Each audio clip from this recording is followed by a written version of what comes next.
Dhaka board 2025-এর প্রশ্ন এটা। কুয়া থেকে পাম্পের সাহায্যে প্রতি মিনিটে 600 কেজি পানি 40 মিটার গড় উচ্চতায় 40 মিটার গড় উচ্চতায় ওঠানো যায়। পাম্পটির দক্ষতা 70% এবং অবিকর্ষ ত্বরণ তোমাকে বলছে। প্রথম প্রশ্ন, কাজ শক্তি উপপাদ্যটা লিখো। কাজ শক্তি উপপাদ্য কি মনে আছে? কোনো একটা সিস্টেমের উপর প্রযুক্ত বল দ্বারা কৃতকাজ বস্তুর গতিশক্তির, ওই সিস্টেমের গতিশক্তির পরিবর্তনের সমান, ওই যে কৃতকাজ সমান গতিশক্তির পরিবর্তন, ওই সূত্রটাই জাস্ট বলে দিলেই হবে।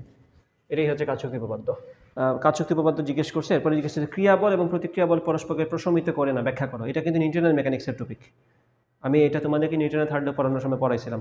ক্রিয়া এবং প্রতিক্রিয়া কিন্তু একই বস্তুর উপর ক্রিয়াশীল, দুইটা সমান আর বিপরীতমুখী বল না। ক্রিয়া প্রতিক্রিয়া হচ্ছে দুইটা ভিন্ন বস্তুর উপর প্রযুক্ত পরস্পর সমান আর বিপরীতমুখী বল। সো ভিন্ন বস্তুর উপর যদি সমান বল হয়, বিপরীতমুখী বল হয়, এদের তো লব্ধির ব্যাপারটা আসবে না, তাই না? আমি যদি বলি এটা হচ্ছে ক্রিয়া, এটা হচ্ছে একটা ক্রিয়া, এটা হচ্ছে প্রতিক্রিয়া, তাহলে এই দুইটা বল তো একই বস্তুর উপর না। যে বল একই বস্তুর উপর না, তাদের লব্ধির ব্যাপারটা তো আসবে না। সেই জায়গা থেকে একটু ব্যাখ্যা করে বলে দিবা, এবং এটা আমি নিউটন মেকানিক্সে ভালো মতো বুঝাইছি, ক্রিয়া প্রতিক্রিয়া কেন লব্ধির ব্যাপারটা আসে না, তাই না? 3 নম্বর প্রশ্ন, পাম্প কর্তৃক কৃত কাজ। সো কী বলবো আমরা? ডাব্লিউ সমান গতে কি আসবে? ডাব্লিউ সমান mgh। তো এম এর মান তোমাকে বলছে 600 কেজি পানি প্রতি মিনিটে। তো আমাদের মিনিটের কনসেপ্টও নয়, আমাদের তো বসে কাজ বের করতে। তাই আমি বললাম এম এর জায়গায় বসাও 600, জি এর জায়গায় বসাও 9.8, এইচ এর জায়গায় বলেই দিছে গড় উচ্চতা 40 মিটার। সো 40 মিটার গড় উচ্চতায় উঠাইছি। তো এখান থেকে সলভ করলে আমাদের 3 মার্কের প্রশ্ন, 3 মার্ক পেয়ে গেলাম। ঘ থেকে জিজ্ঞেস করছে, ঘতে জিজ্ঞেস করছে পাম্পটির দক্ষতা 50% হলে কার্যকর ক্ষমতা কিরূপ পরিবর্তন হবে? মানে আগে ছিল 70%, এখন বলছে 50%। তাহলে বলছে কার্যকর ক্ষমতা। কার্যকর ক্ষমতা বলতে কি বোঝায়? প্র্যাকটিক্যালি আমরা যা পাই তা। অর্থাৎ এই যে আমাকে উদ্দীপকে বলছে যে প্রথম ক্ষেত্র, আমি বললাম এটা হচ্ছে প্রথম ক্ষেত্র, যখন আমার কর্মদক্ষতা কত বলছে 70%, তাই না? তাহলে প্রথম ক্ষেত্রে ক্ষমতা কত আসছে? এটা কিন্তু কার্যকর ক্ষমতা। প্রথম ক্ষেত্রে কত? mgh ডিভাইডেড বাই টি। তো mgh থেকে আমি বের করছি, আবার বসাবো কি এটা 600 ইন্টু 9.8 ইন্টু উচ্চতা হচ্ছে 40, আর কত মিনিটে উঠাইছি এটা? প্রতি মিনিটে না, 60 সেকেন্ড, তাই না? আচ্ছা, তো এই হচ্ছে ভাগ করে আনসারটা কত আসে একটু বলো তো। 600 ইন্টু 9.8 ইন্টু 40 ডিভাইড বাই 60 কত হয় আনসারটা? আনো নাই? আচ্ছা, আমি তাহলে এখানেই করে দিই। 600 ইন্টু 9.8 ইন্টু 40 ডিভাইডেড বাই 60 কত আসছে? 3920। তাহলে আমাদের আনসার আসছে কত? 3920 ওয়াট। এটা কোন ক্ষমতা বলো তো? এটা হচ্ছে কার্যকর ক্ষমতা, কারণ আসলেই সে এটা করছে। এটা আমাদের চোখের সামনে ঘটছে, যে দেখতেছি আমরা প্রতি মিনিটে এত কেজি করে পানি উঠাচ্ছে, কার্যকর ক্ষমতা। ঠিক আছে? এবং এই ক্ষেত্রে তার কর্মদক্ষতা কত ছিল? 70% প্রশ্নে বলা হয়েছে। ওকে, এখন যেহেতু এটা হচ্ছে কার্যকর ক্ষমতা, এটা কিন্তু মূল ক্ষমতার 70%। যেহেতু প্রশ্নই বলছে, প্রশ্নে কি বলছে এটা দেখো তো, যে পাম্পের কর্মদক্ষতা কত? 70%। তাহলে এটার মানে হচ্ছে তুমি প্র্যাকটিক্যালি যা পাও তা হচ্ছে মেইন ক্ষমতার 70%। তো এটাকে আমরা মূলত বলবো এফেক্টিভ পাওয়ার। এটা হচ্ছে আমাদের এফেক্টিভ পাওয়ার অথবা কার্যকর ক্ষমতা। এটা কার 70%? মেইন ক্ষমতার। তাই আমি বলবো মেইন ক্ষমতার 70% বা 0.7 ইন্টু মেইন ক্ষমতা হচ্ছে আমাদের কার্যকর ক্ষমতা। তো আমি কি এখান থেকে সলভ করে মেইন ক্ষমতাটা বের করতে পারবো না? তো মেইন ক্ষমতাটা কত আসবে? এটাই পরীক্ষায় মাঝে মাঝে জিজ্ঞেস করে, ক্ষমতা কত বের করো। তখন আমরা এইভাবে বের করে তাকে জাস্ট কর্মদক্ষতা দ্বারা ভাগ করে দিই, মেইন ক্ষমতাটা পাই। তো এটা হচ্ছে কার্যকর ক্ষমতা, যেটা হচ্ছে মেইন ক্ষমতার 70%। তাই বলবো পি সমান কত আসবে? P effective divided by 0.7। একটু আগে যা বের করছিলাম 3920, এটাকে আমরা এখন 0.7 দ্বারা ভাগ করব। ভাগ করলে কত আসে? 3920 বাই 0.7 কত আসে? ডিভাইডেড বাই 0.7 কত আসছে? 5600। তাহলে আমরা বলতে পারবো আমাদের এই পাম্পের মূল ক্ষমতা হচ্ছে 5600 ওয়াট। এটা হচ্ছে তার মেইন ক্ষমতা, যার 70% আমি পাচ্ছি। এখন বলছে, ঘতে এটাই বলছে, যদি কর্মদক্ষতা 50% হয়ে যায়, কি বলছে? কর্মদক্ষতা 50% হয়ে গেলে কার্যকর ক্ষমতার কিরূপ পরিবর্তন হবে? পাম্পটির দক্ষতা 50% হলে কার্যকর ক্ষমতার কিরূপ পরিবর্তন হবে? তা আমি কি এখন মেইনটা পারি না? এখন আমি মেইনটার 50% পাবো। তাহলে কার্যকর তো হচ্ছে মেইনটারই পার্সেন্টেজটা, তাই না? তাই বলবো কর্মদক্ষতা, এটা এই পাশে লিখে দিই। আমি বললাম এখানে কর্মদক্ষতা 50% হলে কার্যকর কত হবে? মেইনটার 50%, তাই বলবো কি 0.7 ইন্টু পি। তাহলে 0.7 ইন্টু পি কত আমাদের আসছে? 5600, তাই না? তো 0.7 ইন্টু 5600 কত হয়? আমরা এটা সরি 0.7 না 0.5 না, আসবে 0.5 ইন্টু 5600। আমি বললাম 0.5 ইন্টু 5600, এটাকে আমরা 0.5 দ্বারা গুণ করি, ডেফিনেটলি এটা অনেক কম হবে। কত আসবে তখন? 2800। তাহলে তখন আমাদের কার্যকর ক্ষমতা হবে 2800 ওয়াট। আশা করি সলিউশন বুঝতে পারছো। খুব একটা কঠিন প্রশ্ন না, কিন্তু কার্যকর আর মেইন ক্ষমতার ব্যাপারটা বুঝতে পারাটা জরুরি। সো এটা আলাদাভাবে একটু মনে রাখবা। কর্মদক্ষতা মানে হচ্ছে, যদি আমরা বলার সময় বলি আউটপুট ক্ষমতা, এটার আরেক নাম কিন্তু কার্যকর ক্ষমতা। এটাকেই আমরা আউট বলে থাকি, আউটপুট ক্ষমতা। আর এটাকে আমরা বলে থাকি মূল ক্ষমতা, অথবা এটাকে আমরা ইনপুট ক্ষমতা বলে থাকি। এই পি আউট বলতে কি বোঝায়? প্র্যাকটিক্যালি আমরা যা পাচ্ছি। আর পি ইন বলতে মূলত কি বোঝায়? আমি যদি প্র্যাকটিক্যালি এটা বলি যে আসলে এটা কি বোঝায় রিয়েল ওয়ার্ল্ড হিসাব থেকে, এটা বোঝায় মূলত সে বিদ্যুৎ বিল কত তুলবে। সে কিন্তু খরচ করবে ঠিকই কারেন্ট এটার হিসাবে, কিন্তু দিবে তোমাকে এটা। লেখা থাকে 1.5 হর্স পাওয়ার, মানে কি প্রতি সেকেন্ডে সে এই যে 1 হর্স পাওয়ার না, 1 হর্স পাওয়ার মানে কত? 746 ওয়াট। তার মানে কি 746 জুল পার সেকেন্ড। সে কারেন্ট খরচ করার সময় ঠিকই প্রতি সেকেন্ডে 746 জুল করে কাজ করবে, বা ওই পরিমাণ কারেন্ট তোমার থেকে খরচ করে নিবে, বিল তোমার উঠাবে ঠিকই, কিন্তু হয়তো প্র্যাকটিক্যালি দিবে তোমাকে 500 জুলের হিসাব, কারণ তুমি কাজ পাচ্ছ 500 জুলের। ওইটাই হচ্ছে ব্যাপারটা আর কি। প্রতি সেকেন্ডে সে তোমাকে নিয়ে নিচ্ছে তোমার থেকে 746, যেটা হচ্ছে ইনপুট। আউটপুটে তুমি একটু কম পাবা। এটাই হচ্ছে কর্মদক্ষতা। বুঝছো অনুপাতটা? গেল এটা। আমি যাই তাহলে ঢাকা বোর্ড থেকে বের হয়ে আমরা চলে যাই। এটা কোন বোর্ড? রাজশাহী বোর্ডের এটা কুয়ার প্রশ্ন চলে আসছে। একটি পানিপূর্ণ কুয়ার গভীরতা 10 মিটার এবং ব্যাস 1.5 মিটার। একটি পাম্প 25 মিনিটে কুয়াটিকে পানি শূন্য করতে পারে, কিন্তু 1/3 পানি উত্তোলন করার পর পাম্পটি নষ্ট হয়ে যায়। পরবর্তীতে 0.82 হর্স পাওয়ার কার্যকর ক্ষমতার দ্বিতীয় একটি পাম্প, কার্যকর ক্ষমতা বলতে তার প্র্যাকটিক্যাল যে ক্ষমতা সেটা বোঝাচ্ছে, দ্বিতীয় একটি পাম্প দ্বারা বাকি পানি উত্তোলন করা হয়। পানি ঘনত্ব তোমাকে বলছে, অভিকর্ষীয় ত্বরণ তোমাকে বলছে, যেটা না বলে তুমি পারার কথা। প্রথম প্রশ্ন, ভেক্টর ও সমাকলন ব্যবহারে কাজের সংজ্ঞা দাও। আচ্ছা, সমাকলন মানে মনে আছে কোনটা? সমাকলন মানে হচ্ছে যোগজীকরণ, ইন্টিগ্রেশন। তো ভেক্টর স্টাইলে কাজের সংজ্ঞাটা কীরকম? ভেক্টরের হিসাবটা হচ্ছে এরকম, ভেক্টর এবং সমাকলন ব্যবহার করে কাজের সংজ্ঞা হচ্ছে এটা।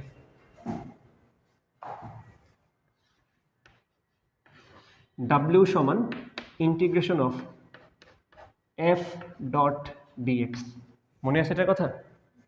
মানে আমরা তো f কে ভেক্টর হিসেবেই জানি, আমরা তো জানি f ডট s, কিন্তু এটা হচ্ছে f ভেক্টর ডট ডিএক্স। কেন বলছি? কারণ আমাদের ক্ষুদ্র কাজের হিসাব কাজ করতে হয়। তো এটা হচ্ছে একবারে ভেক্টর এবং সমাকলন বা যোগজীকরণ ব্যবহার করে কাজের সংখ্যা।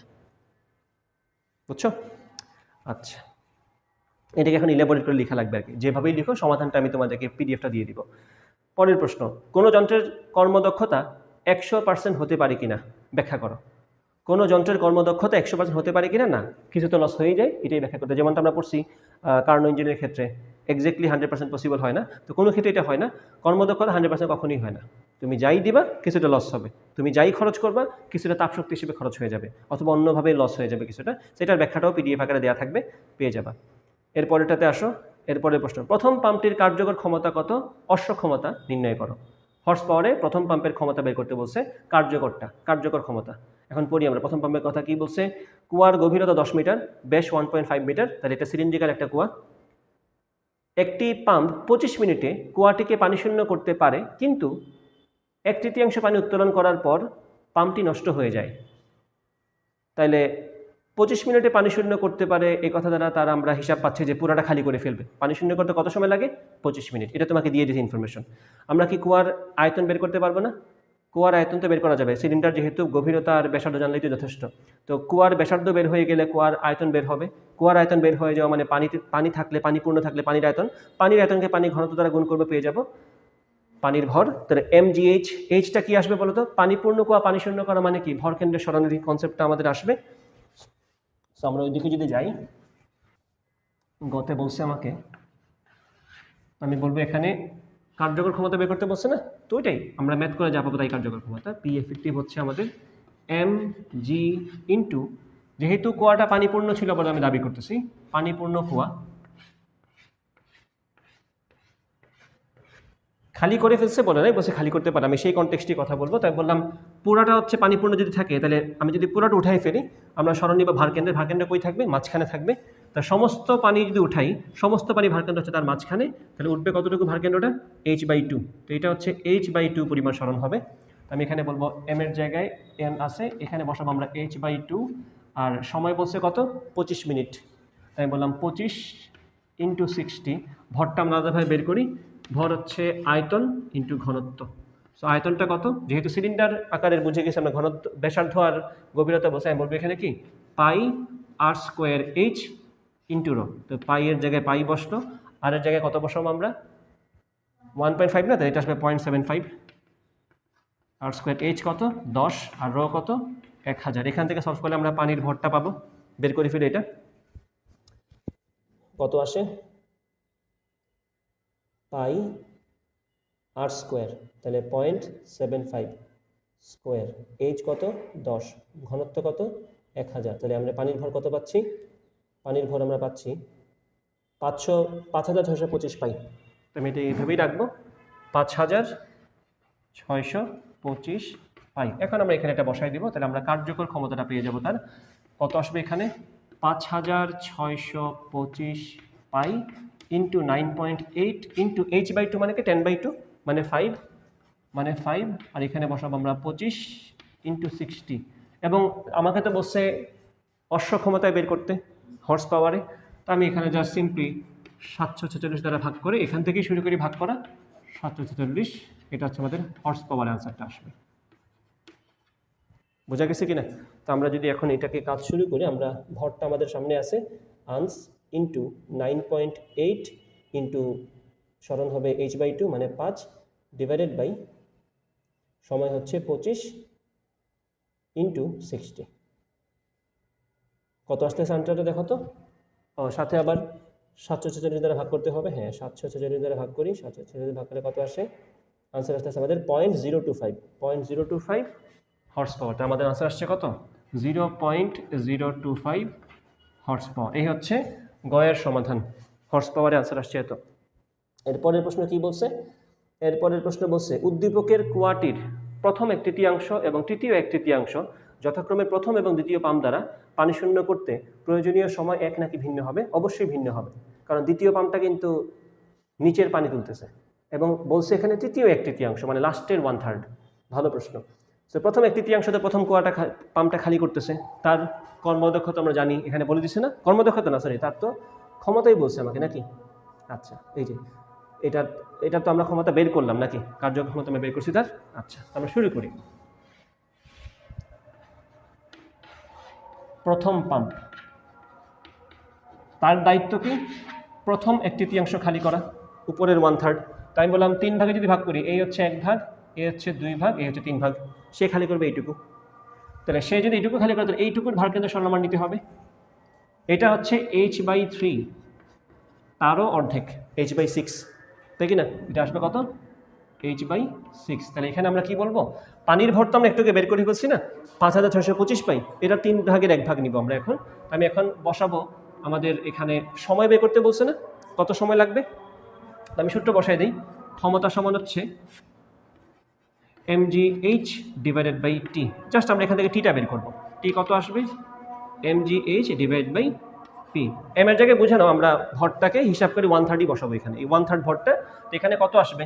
5625 পাইয়ের 1/3 কত আসবে এখানে?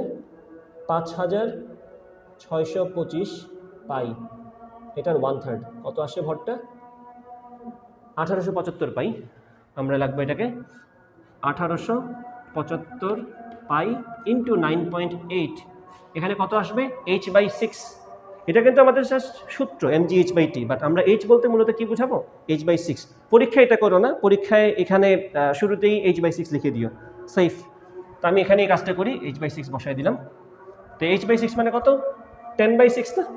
10/6 তো 10/6 মানে কত? 5/3। নিচে পি কত? আমাদের ক্ষমতাটা কত আসছিল?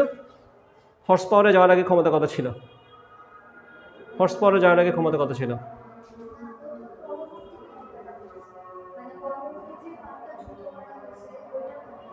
না না না না, আমরা আমাদের এখানে তো আমাদের মেইন পাম্পেরটা বের করছি না, আমি এটাই কাজ করবো, এটাই নিয়ে কাজ করতেছি। এখানে প্রথম পাম্পেটাই বসাবো, আমি জাস্ট হর্স পাওয়ার থেকে মেইনটাতে যাবো আর কি। এটা কত আসছে? 0.025 হর্স পাওয়ার, 0.025 হর্স পাওয়ারকে আমরা ওয়াটে নিয়ে যাব 746 না, এই যে 18.65। আমি এখানে বসাবো 18.65। তুমি এখানে সেকেন্ডের সময়টা পাবা। এটা যেহেতু প্রথম পাম্প, আমরা সব কিছুতে এখানে 1 বলে দিতে পারি। আমি বললাম এটা হচ্ছে P1 T1 T1 P1, এখানে বলবো আমরা T1 সমাধানে কত আসতেছে আমাদের, হিসাব করে বের করি। উপরে কি 1875 পাই, 1875 পাই into 9.8 into 5/3 divided by answer, তাই না?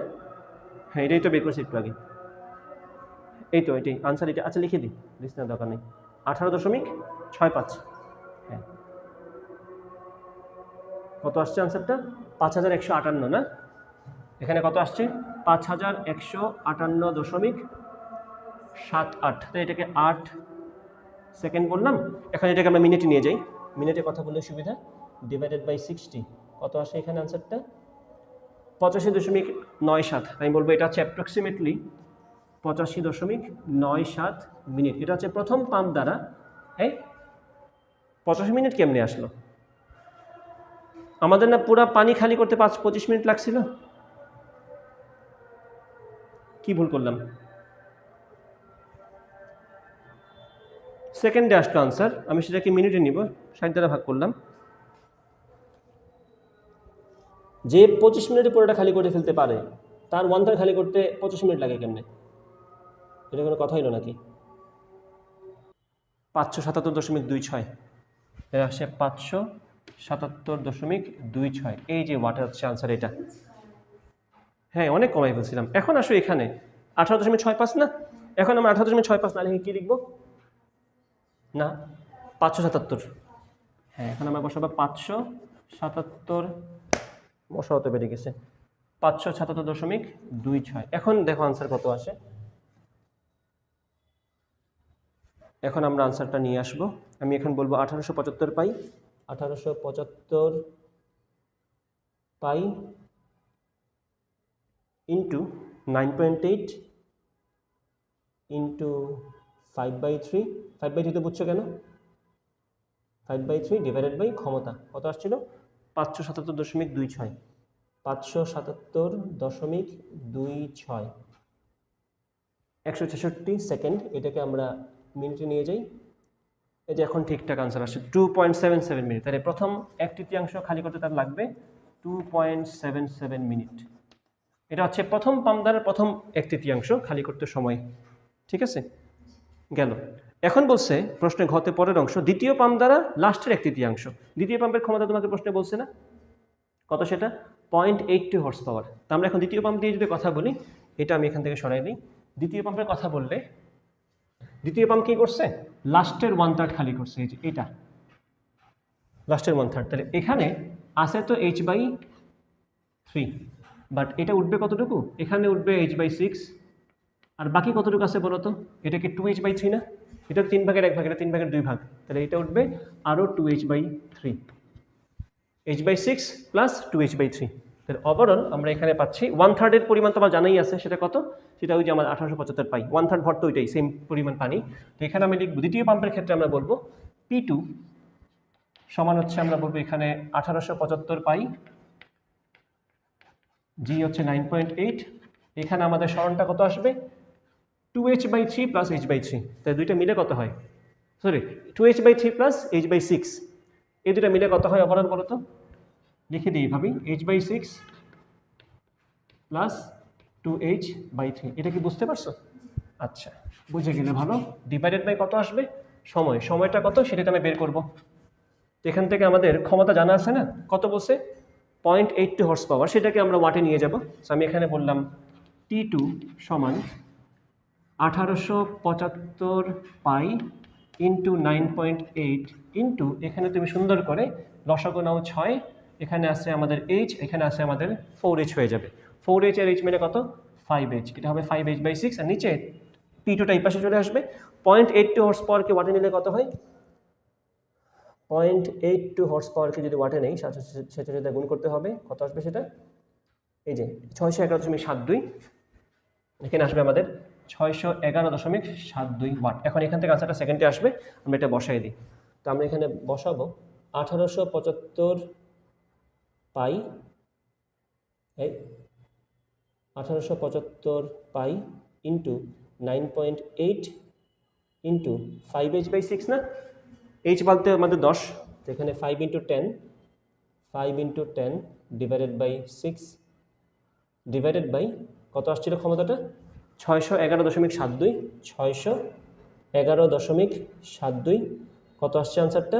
786 সেকেন্ড ডিভাইডেড বাই 60 করে দাও, তুমি এখানে মিনিট পেয়ে যাবা 13 মিনিট, 13.11 মিনিট। আমি বলবো এখানে আনসারটা কত আসছে, অ্যাপ্রক্সিমেট আনসার হচ্ছে 13.11 মিনিট। তাহলে অবশ্যই সময় সেম হবে না, বোঝা গেছে তো? গুড। তাহলে এইরকম প্রশ্ন পরীক্ষায় আসে। এটা কোথায় আসছে? এটা আসছে রাজশাহী বোর্ড 2025-এ, ভালো প্রশ্ন। আসো এখন কুমিল্লা বোর্ড 2025-এ যাই। এখানে বলছে ভূগর্ভস্থ মানে মাটির নিচে একটি পানিপূর্ণ চৌবাচ্চার দৈর্ঘ্য প্রস্থ উচ্চতা যথাক্রমে 10 মিটার, 8 মিটার এবং 6 মিটার। ঠিক আছে, চৌবাচ্চাটি পানিশূন্য করার জন্য 3730 ওয়াটের একটি পাম্প যুক্ত করা হলো। 1/3 পানি, সেম গল্প, 1/3 তোলার পরে নষ্ট হলো, বাকি পানি তোলার জন্য 3 গুণ ক্ষমতা সম্পন্ন, মানে এইটার 3 গুণ ক্ষমতা সম্পন্ন একটি পাম্পকে নিযুক্ত করা হয়েছে। কতে কি বলছে? স্প্রিং ধ্রুবকের সংজ্ঞা দাও। তো স্প্রিং ধ্রুবকের সংজ্ঞাটা কি তোমাদের মনে আছে? স্প্রিং ধ্রুবকের সূত্রটা বলো, সূত্রটা বলতে পারলেই সংজ্ঞা বলতে পারবা। স্প্রিং ধ্রুবকের ইনভলভমেন্ট বলা সূত্র কে ছিল? F = kx, scenes? ওকে, তো ওইটা মনে রাখতে পারলেই তো স্প্রিং ধ্রুবকের সংজ্ঞা চলে আসে। খেয়াল করে কেমনে? আমি বললাম ওই যে স্প্রিংয়ের প্রত্যয়নী বল, আমি স্প্রিংকে তার স্বাভাবিক অবস্থান থেকে প্রসারিত করলাম অথবা সংকুচিত করলাম, সেক্ষেত্রে স্প্রিংয়ের যে প্রত্যয়নী বল সেটার সমান কত ছিল? F = kx, একটা মাইনাস ছিল দিক বিপরীত বোঝানোর জন্য। সো এই কেটা কি আসলে মনে আছে তো এটার কথা? F = kx, জাস্ট মানটা, জাস্ট এটা বললাম আমি, জাস্ট মান, বলের মান, কারণ বল এবং প্রসারণ কিন্তু বিপরীত দিকে হয়। আমি যদি এটাকে নিচের দিকে নামাই, প্রত্যয়নী বলটা থাকে উপরের দিকে, এটা কিন্তু প্রত্যয়নী বল, এটা কিন্তু প্রত্যয়নী বল। সো আমি যদি স্পেসিফিক্যালি সূত্রটা হচ্ছে এটা, F = kx, এটার কথা কি মনে আছে? তখন যদি আমি বলতাম k সমান কি? k সমান হচ্ছে আসলে F/x, আর এখানে মাইনাস বলার দরকার নেই, বুঝে নাও এটা হচ্ছে প্রত্যয়নী বল। তো সেই জায়গা থেকে যদি বলি এটার সংজ্ঞাটা কি হবে? একক পরিমাণ প্রসারণের জন্য যে পরিমাণ প্রত্যয়নী বল দেয় স্প্রিংটা, সেটা। তাই বললাম স্প্রিংকে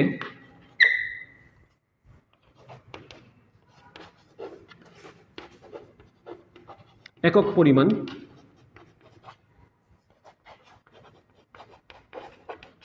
প্রসারিত অথবা সংকুচিত, তাই না? প্রসারিত অথবা সংকুচিত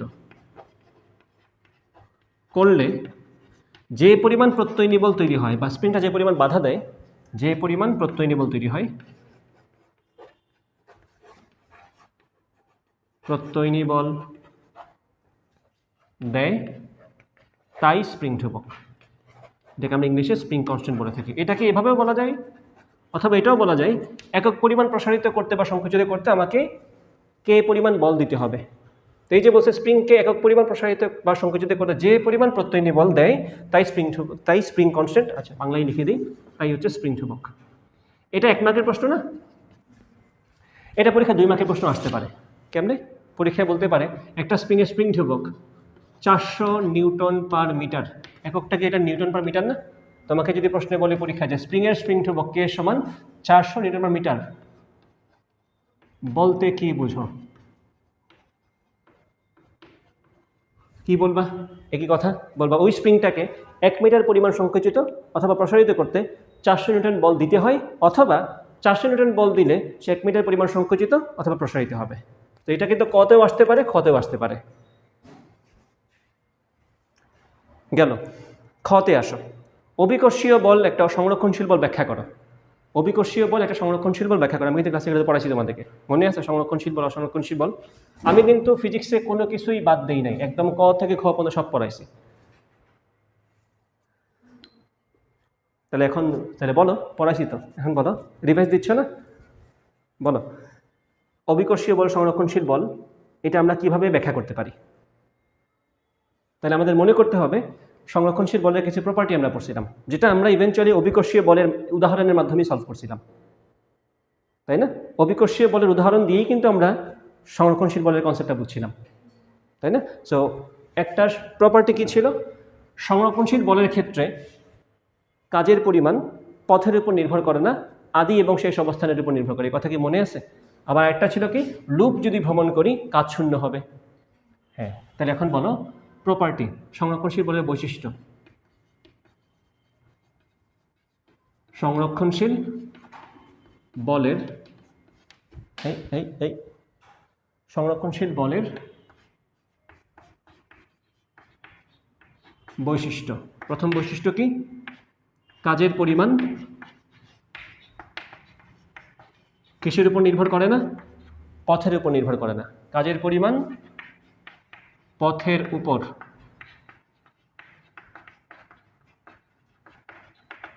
নির্ভর করে না। কাজের পরিমাণ পথের উপর নির্ভর করে না। দ্বিতীয় বৈশিষ্ট্য কি? লুপ ভ্রমণ করলে কাজ শূন্য হয়। তাহলে লুপ ভ্রমণে কাজ শূন্য। আমি যে কোনো একটা দিয়েও যদি দেখাই দিই 2 মার্ক পেয়ে যাব। আমি দুটো দিয়ে দেখাচ্ছি। আমি বললাম, মনে করো এই যে প্রথমে আমি এটা করবো, কাজের পরিমাণ পথের উপর নির্ভর করে না। আমি বললাম আমি যদি এখান থেকে এখানে আসি, আমি যদি এখান থেকে একটা বস্তুকে এখানে নিয়ে আসি, এটা হচ্ছে আমাদের রাস্তা। বললাম এ বি সি। আমি যদি এ থেকে সিতে চলে যাই সোজা, সেক্ষেত্রে কাজের পরিমাণ কি হবে? যদি আমার এই পরিমাণটা হয় এইচ, এক্ষেত্রে কাজের পরিমাণটা কি হবে? ঘুরে ফিরে তুমি দেখো আনসারটা কত আসবে? M G H. আমি যদি এ থেকে বি হয়ে, আমি এভাবে বলি এটাকে, আমি বললাম work done from A to C. আমি এ থেকে সিতে গেলাম, কাজের পরিমাণ কত আসবে? আমি যদি গ্রামার ফলো করি, আমি বললাম এই কোণটাকে বললাম আমি থিটা, এই পরিমাণকে বললাম আমি থিটা, আর এই সরণটাকে বললাম আমি এসি। তাহলে আমি বললাম এখানে কি সূত্রটা তো হচ্ছে এফ এস কস থিটা। সূত্র যদি ফলো করি আমি বলবো কি, বলের মান হচ্ছে আমাদের এখানে এমজি, বলের মান হচ্ছে আমাদের এমজি। আচ্ছা, সরণের মান হচ্ছে আমাদের এখানে এসি। তাহলে বল এদিকে, সরণটা এদিকে, বল আর সরণের মধ্যবর্তী কোণ কত? 90 প্লাস থিটা। আমি এখানে কি বলবো? কস 90 প্লাস থিটা। প্লাস 90 প্লাস থিটাকে আমরা কি বলতে পারি? Minus sine theta. মনে আছে কিনা? তা আমি এখানে বললাম এটা কি আসবে? Minus MG into AC into sine theta. একবারে লিখে দিলাম, ঠিক আছে? Minus MG into AC into sine theta. এখন দেখো আমরা সাইন থিটা সমান কি বলতে পারি? লম্ব বাই অতিভুজ, এইচ বাই এসি। এটা কি দাঁড়ালো ব্যাপারটা? Minus MG into AC into sine থিটার জায়গায় H by AC. AC AC গেল কাটা, থাকলো কে? Minus MG H. তাহলে এ থেকে সিতে যাওয়ার ক্ষেত্রে কাজ কত আসছে? Minus MG H. Now go for A to B then B to C. এ থেকে বি হয়ে যদি সিতে যাই, রাস্তা কি আলাদা না? এটা ছিল এসি রাস্তা, এটা হচ্ছে এবিসি রাস্তা। তো আমি যদি এবিসি রাস্তায় যাই, সেক্ষেত্রে কি আসবে? আমি বললাম work done from ABC, A to B to C. তো এটাকে আমরা 2 ভাগে ভাগ করলাম। আমরা বললাম এ থেকে বিতে যাবো প্রথমে, তারপরে বি থেকে সিতে যাব, কারণ কাজটা স্কেলার রাশি, আলাদা আলাদাভাবে বের করে যোগ করে দিতে পারলেও হয়েছে। এ থেকে বিতে যদি যাই, কাজ কত হবে? 0, কারণ অবিকর্ষীয় বল নিচের দিকে, সরণ হচ্ছে এবি, বল এবং সরণের মধ্যবর্তী কোণ কত? 90। আর পরেরটাতে যদি আসি, বিসির ক্ষেত্রে এম জি ইন্টু এইচ নগদে দেখা যাচ্ছে, এটা তো একদম হুবহু। বাট কাহিনী আছে, কস কত ডিগ্রি আসবে এখানে? 180, কারণ অবিকর্ষীয় বলটা নিচের দিকে, সে যাচ্ছে উপরের দিকে। ওই কনসেপ্টটা মনে রাখবে। তো এখানে দেখা যায় এটা আসলে 0, এখানে কত আসতেছে? Minus M G H. তো eventually you are getting the same answer, W from A to B to C is also minus M G. এখান থেকে কী প্রমাণিত হয়?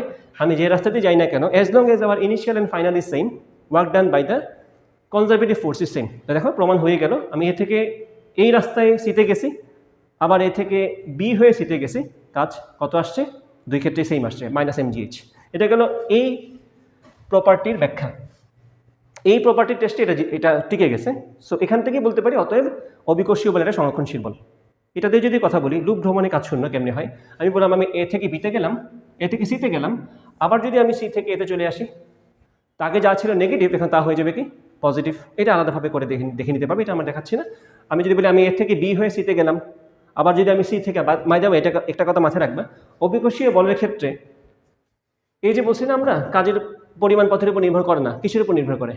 আদি এবং শেষ অবস্থানের উপর। এটা লিখতে ভুলে কিছু লিখে দিই। নির্ভর করে কার উপর? আদি ও শেষ অবস্থানের উপর নির্ভর করে। কিন্তু এখানে একটা জিনিস বুঝতে হবে, অবিকর্ষীয় বলের ক্ষেত্রে আদি আর শেষ বলতে এক্স্যাক্টলি জ্যামিতিকভাবে একই বিন্দু বোঝাচ্ছে ব্যাপারটা এরকম না। ধর আমি বললাম আমি এ থেকে সিতে গেলাম, এটা যে কথা, আমি যদি এ থেকে ডিতে আসি এটা সেম কথাই। সি বিন্দু আর ডি বিন্দু সেম বিন্দু, same height means same point, মনে আছে? এ থেকে বিতে গেলাম, সিতে গেলাম, আমার এ পয়েন্ট যে কথা, বি পয়েন্ট সেম কথা। আমি যদি সি থেকে বিতে আসি এটা যে কথা, সি থেকে এতে আসলে এটা সেম কথা। সো লুপ ভ্রমণের ক্ষেত্রে এটা ইম্পর্টেন্ট কেন? আমি যদি বলি তোমাকে এ থেকে সিতে গেলাম, সি থেকে বিতে আসলাম, তুমি বলতে পারো আমি তো সেম পয়েন্টে ব্যাক করে নেবার করছি, কেমনে? কারণ আমি সেম হাইটে ব্যাক করছি। তো অবিকর্ষীয় বলের ক্ষেত্রে same point means same height, same height মানেই সেম পয়েন্ট, বুঝতে পারছো? সো ওই ব্যাখ্যায় যাচ্ছে না, একটা ব্যাখ্যা দিলেই এনাফ, 2 মার্কস পেয়ে যাবে এখান থেকে। ঠিক আছে, গেল এটা। পরেরটাতে আসো, এটা গেল আমাদের খ নাম্বারটা। প্রথম পাম্প দ্বারা সম্পাদিত কাজের পরিমাণ, এটা ডেফিনেটলি পারবা, একটু আগে সেম মেথ করে আসছি, এটা না পারার কোনো কারণ নেই। পরের প্রশ্ন, দ্বিতীয় পাম্প দ্বারা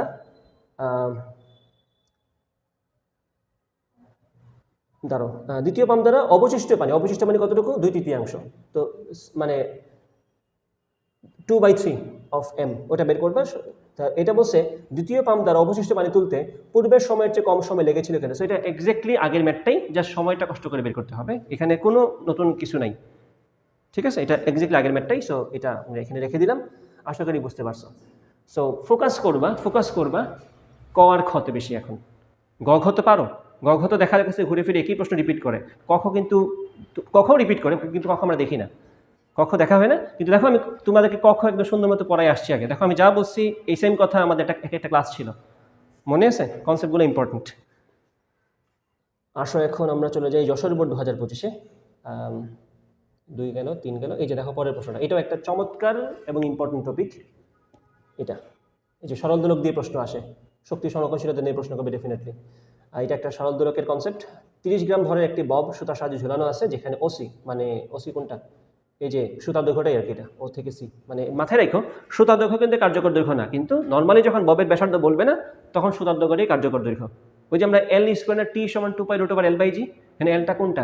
এল কিন্তু মূলত সুতার দৈর্ঘ্য প্লাস ববের ব্যাসার্ধ। যদি ববের ব্যাসার্ধ না বলে বুঝে নিবা ববের ব্যাসার্ধটা নগণ্য ধরে নিছি আমরা। ওকে, ওসি হচ্ছে এখানে 1 মিটার। এখানে দেখো তো, এখানে কি কেন্দ্র পর্যন্ত দূরত্ব বলছে না ওসি? সো এটা অটোমেটিক্যালি তোমাকে কার্যকর দৈর্ঘ্য দিয়েই দিছে। সো ওসি 1 মিটার, এম কোনটা? যে এই পরিমাণটা তোমাকে বলছে কত? 30 সেন্টিমিটার, আর বিএন বলছে 20 সেন্টিমিটার। প্রথম প্রশ্ন, কর্মদক্ষতা কাকে বলা হয়? ব্যাখ্যা করার দরকার নেই, তোমরা পারার কথা। এটা বলতেও চাচ্ছি না, কারণ তুমি এটা পারো। কর্মদক্ষতা আউটপুট ক্ষমতা বা ইনপুট ক্ষমতা, এই অনুপাতটাকে আমরা কর্মদক্ষতা বলে থাকি। খেলনা গাড়িতে স্প্রিং যুক্ত করা হয় কেন? শক্তির সংরক্ষণশীলতা, ওই যে স্প্রিংয়ের সঞ্চিত শক্তি থাকে, টান দিলে ওটা সংকুচিত হয়, টান দিলে সংকুচিত হয়, দেন ছেড়ে দেওয়ার পরে ওই সংকুচিত শক্তিটা, ওই যে শক্তি জমা হয়েছে সংকুচিত হওয়ার কারণে, শক্তি জমা হয়েছে কতটুকু? ½ kx²। আমরা এটা মেনশন করবো। আমরা জানি স্প্রিংয়ের প্রসারণ বা সংকোচনের সঞ্চিত শক্তির পরিমাণ কি? ½ kx²। যখন আমরা এটাকে টান দিব তখন তার মধ্যে শক্তি জমা হয় সংকুচিত হওয়ার কারণে, যখন ছেড়ে দিব স্প্রিংটা ওই সঞ্চিত শক্তিটাকে ব্যবহার করে ওইটাকে কিসে রূপান্তর করে? গতিশক্তিতে। আমি বলবো ½ kx² সমান ½ mv²। Eventually the car or the toy car gets the velocity according to the stored energy. ½ kx² যা ছিল সেটাই, কিন্তু এখানে কিন্তু একটা প্রশ্ন 3 ভাগে করে ফেলতে পারে। খেলনা গাড়ির কথা বলেই ½ kx², পরে বললো এটাকে এইটুকু সংকুচিত করছিলাম, গাড়ির ব্যাগ সর্বোচ্চ কত হবে, বা গাড়ির স্প্রিংটা ছেড়ে দেওয়ার পরে গাড়ির ব্যাগটা কত হবে? কি বলবা? আমরা জানি সঞ্চিত শক্তিটাইতে গতিশক্তিতে রূপান্তর হবে। ½ kx² সমান ½ mv², হাফ কাটা kx² সমান mv²। সলভ করে কিন্তু বি এর মানটা বের হবে। ঠিক আছে, এটা 3 ভাগে প্রশ্ন আসতে পারে, এমসিকিউ তে আসতে পারে, মাথায় রেখো এটা। ওকে, এটা হচ্ছে ওসি,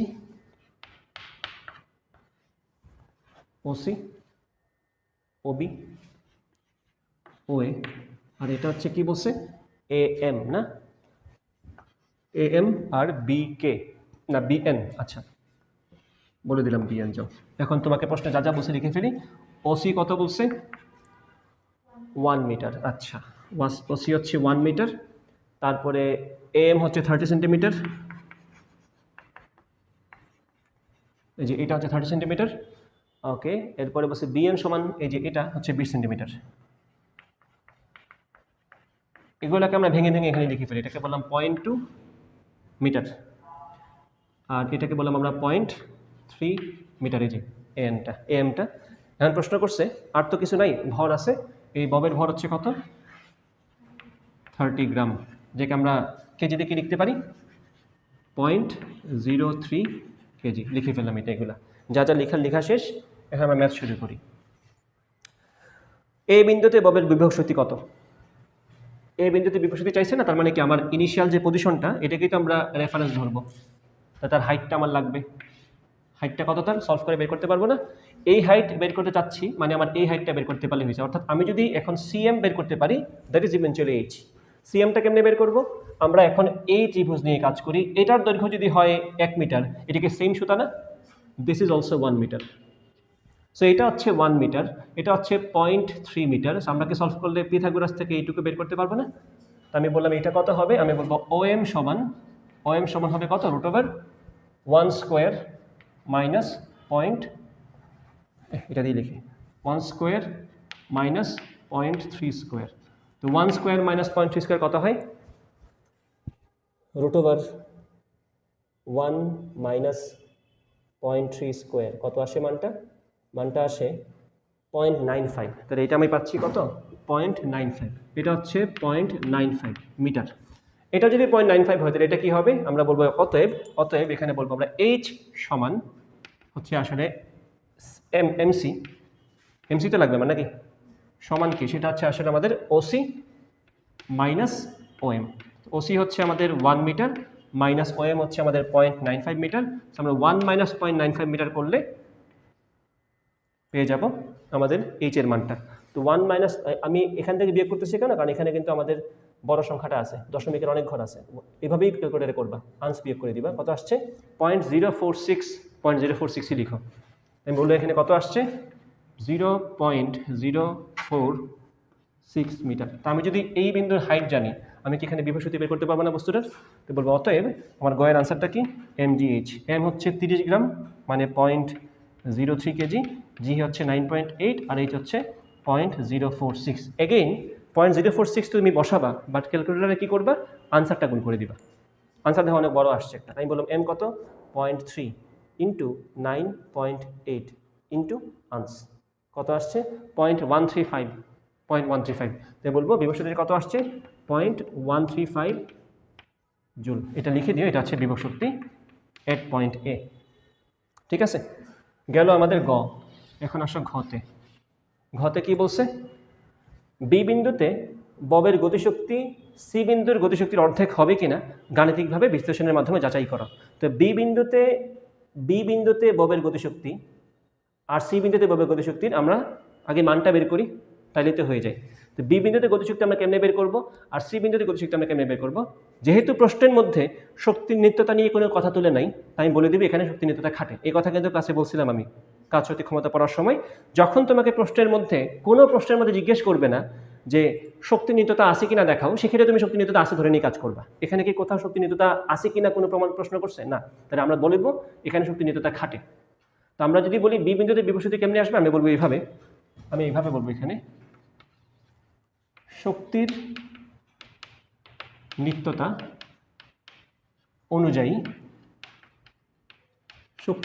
অনুযায়ী আমরা এইভাবে বলবো এ বিন্দুতে বিভব শক্তি, এভাবে বলবো আমরা পটেনশিয়াল এনার্জি না, তা আমি পটেনশিয়াল এনার্জিকে ইউ দিয়ে লিখি, এ বিন্দুতে বিভব শক্তি প্লাস এ বিন্দুতে গতিশক্তি যে কথা, বি বিন্দুতে বিভব শক্তি প্লাস বি বিন্দুতে গতিশক্তি সেম কথা, এবং একদিকে সেম কথা হচ্ছে সি বিন্দুতে বিভব শক্তি প্লাস সি বিন্দুতে গতিশক্তি। তাই তো, এখন তুমি যেদেরকে ইউজ করে যেটা সুবিধা মনে হয় তুমি সেটা ইউজ করবা। যেমন ধরো আমাদের কিন্তু এ বিন্দুটা সুবিধা, কারণ এ বিন্দুতে কিন্তু কোনো বিভব শক্তি গতিশক্তি নাই, এ বিন্দুতে কিন্তু বস্তুটা স্থির ছিল। তো আমি যদি বি বিন্দুটা বের করতে চাই, তাহলে আমি এটা এবং এটাকে একসাথে করে কাজ করে ফেলবো। তাই বললাম এই বিন্দুটা যদি কাজ করে আমি নিয়ে কাজ করে, এই বিন্দুতে বিভব শক্তি কত মাত্র বের করছি আমরা 0.135, তাই বললাম 0.135 প্লাস এই বিন্দুতে গতিশক্তি 0 লিখে দাও, বি বিন্দুতে বিভব শক্তি কত সেটাই তো আমরা বের করবো।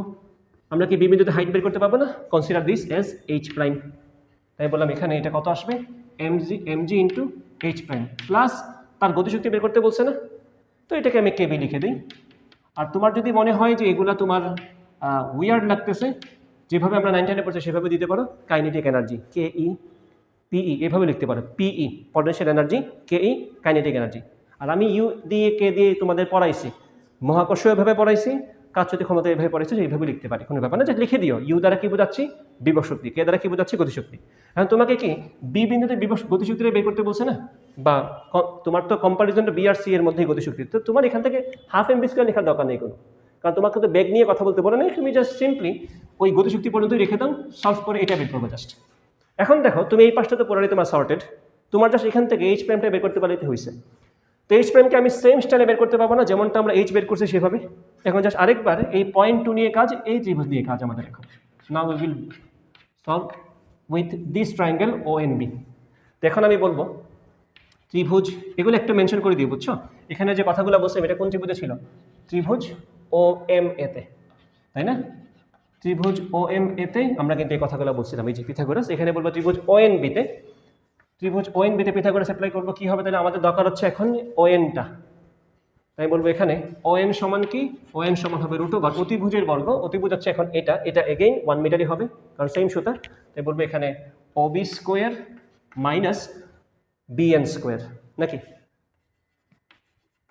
তাহলে এখানে OB-র জায়গায় কি বসবে? 1 স্কোয়ার, BN-এর জায়গায় কি বসবে? 0.2 স্কোয়ার। সলভ করে আনসারটা দেখে কত আসে। তো আমি বলবো এখানে √1 মাইনাস 0.2 স্কোয়ার কত আসে মানটা?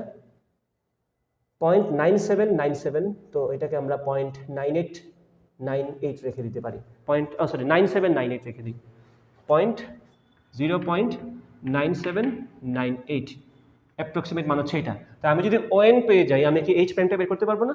বলবো অতএব সেম স্টাইলে এইচ প্রাইম সমান হচ্ছে আসলে আমাদের এই যে CN, যেটা ইভেনচুয়ালি হচ্ছে OC মাইনাস ON।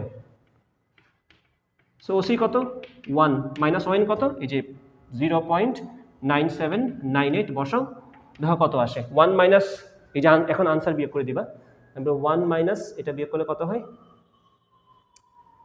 0.0202। তাই আমি 0.0202 রাখলাম, বললাম এখানে 0.0202 মিটার। এখন আমি তো যেহেতু এই বিন্দুর হাইট পেয়ে গেছি, আমি কি এখানে বিভব শক্তিটা পেয়ে গেছি না? এখন আমরা এখানে এটা অ্যাপ্লাই করে বলবো কত আসবে এখানে? 0.135 প্লাস 0 হচ্ছে 0.135 mg ইন্টু এইচ প্রাইম। কত আসবে তাহলে? আচ্ছা কাজ করি, আমি একবারই এখানে কেবিটা বলে দিই। কেবি কত আসবে আমাদের এখানে? কেবি আসবে 0.135 মাইনাস এম কত? 0.303, জি কত? 9.8, আর এইচ কত? এই যে এইচ প্রাইমটা কত আসবে সেটা? 0.0202, 0.0202। বলো এখানে কত আসে আনসারটা? 0.135 মাইনাস 0.03 ইন্টু 9.8 ইন্টু আনসার কত আসছে তাহলে মানটা? 0.1290। আমি বলবো 0.1290। এই হচ্ছে আমাদের বি বিন্দুতে বিভব শক্তি। বি বিন্দুতে বিভব শক্তি বের করলাম। এখন কথা হচ্ছে সি বিন্দুতে বিভব শক্তি কত, যেটা দুনিয়ার সহজগুলোর মধ্যে একটা কাজ। এখন আমরা এর সাথে সি এর অবস্থানটা মিলাই নিব। তাই এখানে আমি কেবি লিখছি কেন? এটা কেসি হবে না? সি বিন্দুতে সব কিছু। তো আমি এখন, আমার তো বি এরটা শেষ, এখন আমরা যাব, এখন আমি আবার বলবো আমরা এখন এর সাথে সি কে মিলাবো। কারণ এরটা কেন সহজ আর সি এরটাও ইজি, কারণ এতে গতিশক্তি শূন্য আর সিতে বিভব শক্তি শূন্য, কারণ সি তো 0 হাইটে আছে। আমি যদি এটাকে রেফারেন্স ধরছি, এটা আমার 0 হাইট, সেখানে কিন্তু কাজ করতে হচ্ছে না বেশি একটা। আমি বললাম এখন ইউএ প্লাস কে এ সমান ইউসি প্লাস কেসি, এটা একদম ইজি কাজ। ইউএ কত? ইউএ হচ্ছে আমাদের কত জনে আসছিল? এই ইউএ কত আসছিল? এই যে 0.135 না? তাহলে এখানে বসালাম আমরা 0.135। এই বিন্দুতে কিন্তু আমাদের কোনো গতিশক্তি নাই, আবার সি বিন্দুতে আমাদের কোনো বিভব শক্তি নাই, শূন্য। এটা এভাবে লিখে দিই, প্লাস 0 সমান 0 প্লাস কেসি। এটা কিন্তু একবারই কাজ শেষ। এটা তো আমরা বলছি সমস্ত বিভব শক্তি গতিশক্তিতে রূপান্তর হয়ে গেছে, এটা আগে থেকে আমরা বলতে পারি যে এখানে বিভব শক্তি যা, এখানে গতিশক্তি তাই। তারপরে আমরা গ্রামার ফলো করে কাজটা করলাম। তো এখান থেকে আমাদের কেসি কত আসবে? 0.135। এখন তোমাকে বলছে কম্পেয়ার করতে সি অবস্থানের গতিশক্তি আর বি অবস্থানের গতিশক্তির মধ্যে। প্রশ্নে কি বলছে? বি বিন্দুতে ববের গতিশক্তি সি বিন্দুর গতিশক্তির অর্ধেক কিনা। তো সি এর অর্ধেক কিনা এটা আমরা তো সি কে অর্ধেক করলেই বুঝতে পারি। তো আমি যদি সি এর গতিশক্তি 0.135 কে অর্ধেক করি তাহলে কি আসে, এখানেই করে ফেলি কাজটা। দেখো তো এই পাশটা আসছে কিনা, বোর্ডে এই পাশটা আসছে কিনা, আসছে। তাই বললাম কেসি ডিভাইড বাই 2 কত আসে, 0.135/2 কত আসে, 0.135 কত আসে, কত আসছে 0.0675, এটা আসছে কত 0.0675 জুল। তাহলে এটা হচ্ছে সি এর গতিশক্তির অর্ধেক, বি এরটা কত 0.1290, এটা কেসির অর্ধেক কত আসছে 0.0675, তাহলে তো মিলে নাই, তার মানে কথা সত্য না, বুঝছো? এটা তো জিজ্ঞেস করছে বি এর গতিশক্তি সি বিন্দুতে গতিশক্তির অর্ধেক কিনা, না অর্ধেক না, কম বা অর্ধেক না। এরপরে আসো আমরা চলে গেলাম চট্টগ্রাম বোর্ড 2025-এ, এটা একটু দেখো। আচ্ছা, উদ্দীপকে কি বলছে, 50 গ্রাম ভরের একটি বালক। আচ্ছা, গ ঘতে দেখবো উদ্দীপক। আগে প্রথম প্রশ্ন, কতে মুক্তিবেগ কাকে বলা হয়? মিনিমাম যে বেগে নিক্ষেপ করলে, মুক্তিবেগ থেকে বেশি বেগে মারলেও তো হয়, বাট মুক্তিবেগ কোনটা, মিনিমাম যে বেগে মারলে আর ফেরত আসবে না, এর থেকে বেশি বেগে মারলেও তো হবে, কিন্তু মুক্তিবেগ হচ্ছে আমাদের থ্রেশহোল্ড, যেটা ক্রস করতে হবে। তো এটা হচ্ছে আমাদের মিনিমাম যে বেগে মারলে একটা গ্রহ থেকে বা যে কোনো জায়গা থেকে ওই গ্রহে বা উপগ্রহে ওই বস্তুটা ফেরত আসবে না, বা অসীমে চলে যাবে, অসীম বলা লাগবে না, ফেরত আসবে না, সেটাকে আমরা বলবো ওই গ্রহের মুক্তিবেগ। দ্বিতীয় প্রশ্ন, দুটি যন্ত্র দ্বারা কৃতকাজের মান সমান হলেও ক্ষমতার মান সমান নাও হতে পারে, এটা সত্য কথা। দুইজনই 10 জোর করে কাজ করছে, একজন করছে 5 সেকেন্ড, একজন করছে 1 মিনিটে, তো ডেফিনেটলি কম ক্ষমতা আলাদা। সেটা খুবই সহজ একটা ব্যাখ্যা, কঠিন কিছু না, তো লেখার দরকার নেই, আমি লিখবো না আর কি। এখন দ্বিতীয় ক্ষেত্রে বলটি কত ভরবেগে ভূমিতে আঘাত করে।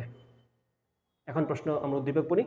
50 গ্রাম ভরের একটি বালক, 50 গ্রাম ভরের একটি বালক কেমনে হয়, 50 গ্রাম ভরের একটি বলকে 10 মিটার উচ্চতা হতে প্রথম ক্ষেত্রে ছেড়ে দেওয়া হলো এবং দ্বিতীয় ক্ষেত্রে 15 মিটার পার সেকেন্ড বেগে খাড়া নিচের দিকে নিক্ষেপ করা হলো। দুইটা আলাদা কেস, একটা হচ্ছে আমি জাস্ট 10 মিটার হাইট থেকে ছেড়ে দিছি, দ্বিতীয় ক্ষেত্রে 15 মিটার পার সেকেন্ড বেগে আমরা নিচের দিকে এভাবে নিক্ষেপ করছি। আচ্ছা, সেম হাইট থেকে। প্রথম ক্ষেত্রে বলটি মাটিতে আঘাত করে 5 মিটার উচ্চতায় উঠে আরেকবার, মানে উপর থেকে ছেড়ে দিছি, তো বাউন্সকে একটু কম উঠছে, 10 মিটার হাইট থেকে ছাড়ছি, বাট বাউন্সকে উঠছে 5 মিটার। ওকে, এটা হচ্ছে প্রথম ক্ষেত্রে। দ্বিতীয় ক্ষেত্রে কি হয়েছে, দ্বিতীয় ক্ষেত্রে বলটি 8 মিটার উচ্চতা, ওই যে আমি জুড়ে মারছি না, একটু 10 মিটার হাইট থেকে জুড়ে মারছি, তো বাউন্স খেয়ে সে একটু উপরে বেশি উঠছে। 8 মিটার উচ্চতাটা থেমে যায় মানে কি, 8 মিটার উচ্চতা ম্যাক্সিমাম উঠছে, তো একটা বস্তু কি ম্যাক্সিমাম হাইটে গিয়ে থেমে যায় না, তারপরে তো নিচে নামা শুরু করে, এটাই এখানে এক্সট্রা কোনো কথা নেই, মানে সে 8 মিটার উচ্চতায় সর্বোচ্চ উঠছে। ওকে, প্রথম প্রশ্ন। দ্বিতীয় ক্ষেত্রে বলটি কত ভরবেগে ভূমিতে আঘাত করবে। সো কত ভরবেগ কিন্তু কঠিন কথা না, কত বেগে আঘাত করবে বললেই তো ভর দিয়ে গুণ করলেই তো ভরবেগ হয়ে যায়, সো এটা একদমই কঠিন কিছু না, আমরা জাস্ট সূত্র ফলো করব। উপর থেকে যদি আমি নিচের দিকে নিক্ষেপ করি, কত বেগে নিক্ষেপ করছি, 15 মিটার পার সেকেন্ড বেগে, তাই না? তো 15 মিটার পার সেকেন্ড বেগে একটা বস্তুকে নিক্ষেপ করা হলে কত মিটার হাইট থেকে, 10 মিটার হাইট থেকে, না? ওকে, তাই বললাম দ্বিতীয় ক্ষেত্র দুইটা, একটা হচ্ছে প্রথম ক্ষেত্রে আমি জাস্ট তাকে ছেড়ে দিছি, 10 মিটার হাইট থেকে তাকে ছেড়ে দিছি, উদ্দীপকটা এখানে বর্ণনা করে দিই, ছেড়ে দিছিলাম, সো সে বাউন্স খেয়ে কত মিটার উঠছে, 5 মিটার। ওকে, এটা হচ্ছে প্রথম কেস, সে বাউন্স খেয়ে জাস্ট অর্ধেকটা উঠছে। এটা হচ্ছে দ্বিতীয় ক্ষেত্রে, আমরা একই হাইট থেকে তাকে নিক্ষেপ করছি 15 মিটার পার সেকেন্ড বেগে, সেম হাইট থেকে আমরা তাকে নিক্ষেপ করছি, ক্ষেত্রে সে বাউন্সকে একটু বেশি উঠছে, কতটুকু উঠছে, 8 মিটার, এখানে সে 8 মিটার উঠছে।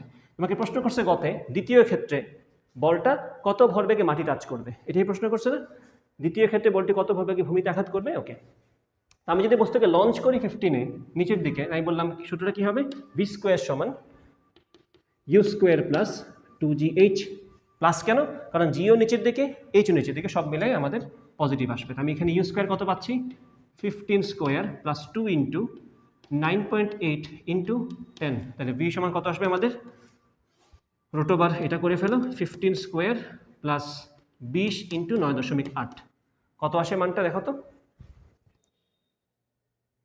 রুট ওভার 15 স্কোয়ার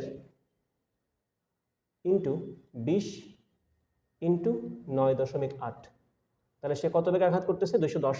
আমি বললাম এখানে আনসারটা কত, 210, কিন্তু 210 কিন্তু গল্প শেষ না, আমাকে বলা হয়েছে এখানে কত ভরবেগে আঘাত করে, সো আমি সিম্পলি বলবো ভূমি টাচ করার সময় ভরবেগটা কত আসবে, এম ইন্টু ভি, তাহলে কত হবে, ভরটা কত বলছে বস্তুটার 50 গ্রাম না, তাহলে এখানে আসবে 0.05 ইন্টু 210।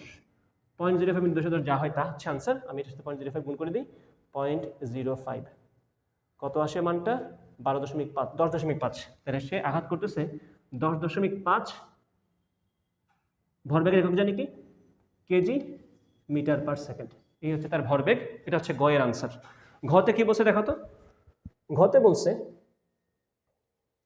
কোন ক্ষেত্রে বলটি ভূমিতে আঘাত করার সময় অধিক শক্তি হারাবে, গাণিতিক বিশ্লেষণ সহ মতামত দাও। কোন ক্ষেত্রে অধিক শক্তি হারাবে? তো এটা খুবই সহজ, কারণ এখানে সে একটা নির্দিষ্ট বেগে আসছে। এটা একটু কম্পেয়ার করো, দেখো পারো কিনা। হ্যাঁ, তো দেখো আমরা এখন কি অ্যানালাইসিস করব, যে কোন ক্ষেত্রে শক্তির ক্ষয়টা বেশি হয়েছে, তাই না?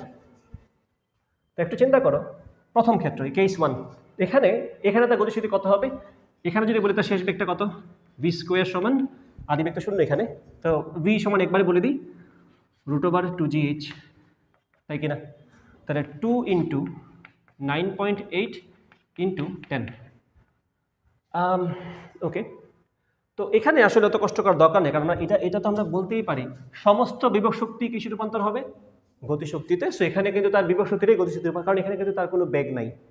তাই বললাম এখানে তার গতিশক্তিটা কত হবে, সমস্ত শক্তি হবে তার এখানে mgh। এম কত, 0.05 ইন্টু 9.8 ইন্টু এইচ কত 10। তো কত আসে মানটা, 10 দিয়ে 0.05 বলে 0.5 ইন্টু 9.8 হচ্ছে কত, 4.9। এটা হচ্ছে তার গতিশক্তি, তাই তো? এখন দেখো একটা বস্তু এখান থেকে আসছিল, বাড়ি খেয়ে 5 মিটার উঠছে। একটা বস্তু কত বেগে নিক্ষেপ করলে সে সর্বোচ্চ 5 মিটার উচ্চতা উঠতে পারে? তাহলে এখানে তার বিভব শক্তি যা, সেটা তো সমস্ত গতিশক্তি থেকে রূপান্তর হয়েছে না? তাহলে আমি কি এখানের বিভব শক্তিটা বের করতে পারলেই এখানে গতিশক্তিটা পেয়ে যাবো না? কনসেপ্টটা কিন্তু এটা। আমি যদি এটাকে বলি একটা অবস্থা, এটা একটা বলে একটা অবস্থা, শক্তি নিত্যতা খাটবে, শক্তি নিত্যতা খাটতেছে, তাই বলতেই পারি এখানের গতিশক্তি যা, এখানের বিভব শক্তি এক্স্যাক্টলি তাই। সেই জায়গা থেকে যদি বলি এখানে, তাহলে আমি বললাম এখানে গতিশক্তি কত, এটাকে বললাম আমরা ইকে, এই জায়গার কথা যদি এভাবে বলি, আমি এটা নাম দিব কিভাবে, আমি বললাম এটাকে EK1, এটা বলি EK1। আর এখানে যদি আসি, এখানে বললাম আমরা এখানের গতিশক্তিটা কত হবে, EK2। মানে এটা যখন মাটি ছাড়বে তখন তাদের গতিশক্তি থাকবে তার। EK2 সমান কি, এই জায়গায় হাইটটা কত, mg ইন্টু আমি বললাম h প্রাইম। তো mg ইন্টু h প্রাইম কত হয়, 0.05 ইন্টু 9.8 ইন্টু 5। তো আমি কি এখানে দ্বিতীয় ক্ষেত্রে তার গতিশক্তিটা পেয়ে গেছি না? 0.05 ইন্টু 9.8 ইন্টু 5 কত হয়, 0.05 ইন্টু 9.8 ইন্টু 5, তা কত আসছে এখানে, 2.45। তাহলে আমি বলতে পারি এই জায়গায় তার গতিশক্তি ছিল কত, 2.45 জুল। আর এই জায়গায় যখন মাটি টাচ করতেছে তখন তার গতিশক্তি ছিল 4.9 জুল। কিছুটা শক্তি হারাইছে। তো সে কতটা হারাইছে, আমরা বলবো এখানে লস্ট এনার্জি হচ্ছে আমাদের এখানে, এটা থেকে এটা বিয়োগ করো, 4.9 মাইনাস 2 কত জানি আসছিল, 2.45, তাই না? কত আসছে এখানে আনটা, 2.45, মানে এক্স্যাক্টলি 2.45 জুল শক্তি হারাইছে। ওকে, তাহলে এটা হচ্ছে 2.45, যেটা হচ্ছে লস্ট এনার্জি। এখন আসো আমরা দ্বিতীয় কেসে আসি, এখানে কত হারাইছে, সেম কনসেপ্ট, বাট এখানে ব্যাপারটা একটু ডিফারেন্ট। এখানে তো আমরা শেষ বেগটা বের করছি, তো আমরা বলি এখানে গতিশক্তি কত আসবে, EK, এটাকে আমরা EK1 বললাম, প্রাথমিক অবস্থা মানে টাচ করার আগের মুহূর্তে গতিশক্তি, সেটা কত হবে, সেটা হবে হাফ m। বেগ তো আমরা বের করছি, এখানে মোটেও ওইটা বলো না বিভব শক্তি গতিশক্তিতে রূপান্তর হবে, কারণ এখানে বিভব শক্তির পাশে গতিশক্তি ছিল। সো এখানে ওই ঝামেলা যায় না, অলরেডি তো বের করেই ফেলছে বেগটা, ওটা অ্যাপ্লাই করে এখানে গতিশক্তিটা বের করে ফেলো। এই জায়গায় বেগ জানি, সেই জায়গায় গতিশক্তি আমরা বের করে ফেলতে পারবো। হাফ m, ভি স্কোয়ার কত, এই যে 210 স্কোয়ার করে দিব না, 210 স্কোয়ার, কত আসবে, হাফ ইন্টু 0.05 ইন্টু 210 স্কোয়ার। দেখি কত আসে, হাফ ইন্টু 0.05 ইন্টু 210 স্কোয়ার। তো কত আসে মানটা আসে আমাদের 1102.5। এখানে কত আসছে, 1102.5 জুল। এটা হচ্ছে তার এই অবস্থায় যখন সে মাটিতে বাড়ি মারবে তখনকার শক্তি হচ্ছে এটা। যখন সে মাটি ছাড়বে তখন তার শক্তিটা কত, সেটা তো আমার এই অ্যানালাইসিস থেকে আবার বের করা যাবে, যে সে কত গতিশক্তি নিয়ে উঠছিল যাতে করে এখানে সে থেমে গেছে। মানে কি, এখানে বিভব শক্তি যা, সমস্ত এখানের গতিশক্তিকে খরচ করেই তো সেই উঠছে। আমি বলবো এখানের বিভব শক্তি সমান হচ্ছে এখানে গতিশক্তি, এখানে তো আমি তার বিভব শক্তি জানি। তাই বলবো দ্বিতীয় ক্ষেত্রে, এই ক্ষেত্রে আমি যদি এই ক্ষেত্রে বলি ইকে টু, তুমি এইভাবে বলবা ঘটনা 1 ঘটনা 2 এভাবে বলবা। সো ইকে টু হচ্ছে আমাদের এখানে mg ইন্টু এইচ, তো এম জি ইন্টু এক্ষেত্রে আমি এইচটাকে বললাম এইচ প্রাইম, এম কত 0.05 ইন্টু 9.8 ইন্টু 8, গসাতে কত আসে এটা, আমি এম বললাম না, এম কত আমাদের 0.05 ইন্টু জি ইন্টু এইচ কত আমাদের 8, কত আসছে 3.92। তার মানে কি দাঁড়ালো, আমি কি কোনো কিছু ভুল করছি? এটা তো ঠিকই ছিল না? এত বেগ নাকি আসে দেখি তো একবার, রুট ওভার কত আসছিল 15 স্কোয়ার প্লাস 2 এটা কত ছিল 20 ইন্টু 9, হ্যাঁ 20 ইন্টু 9 ছিল।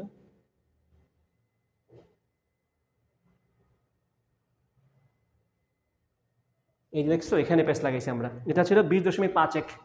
এটা কি কোনো ক্ষতি হবে আমার এর কারণে? এই ভর বেগেরটা ভুল হবে না।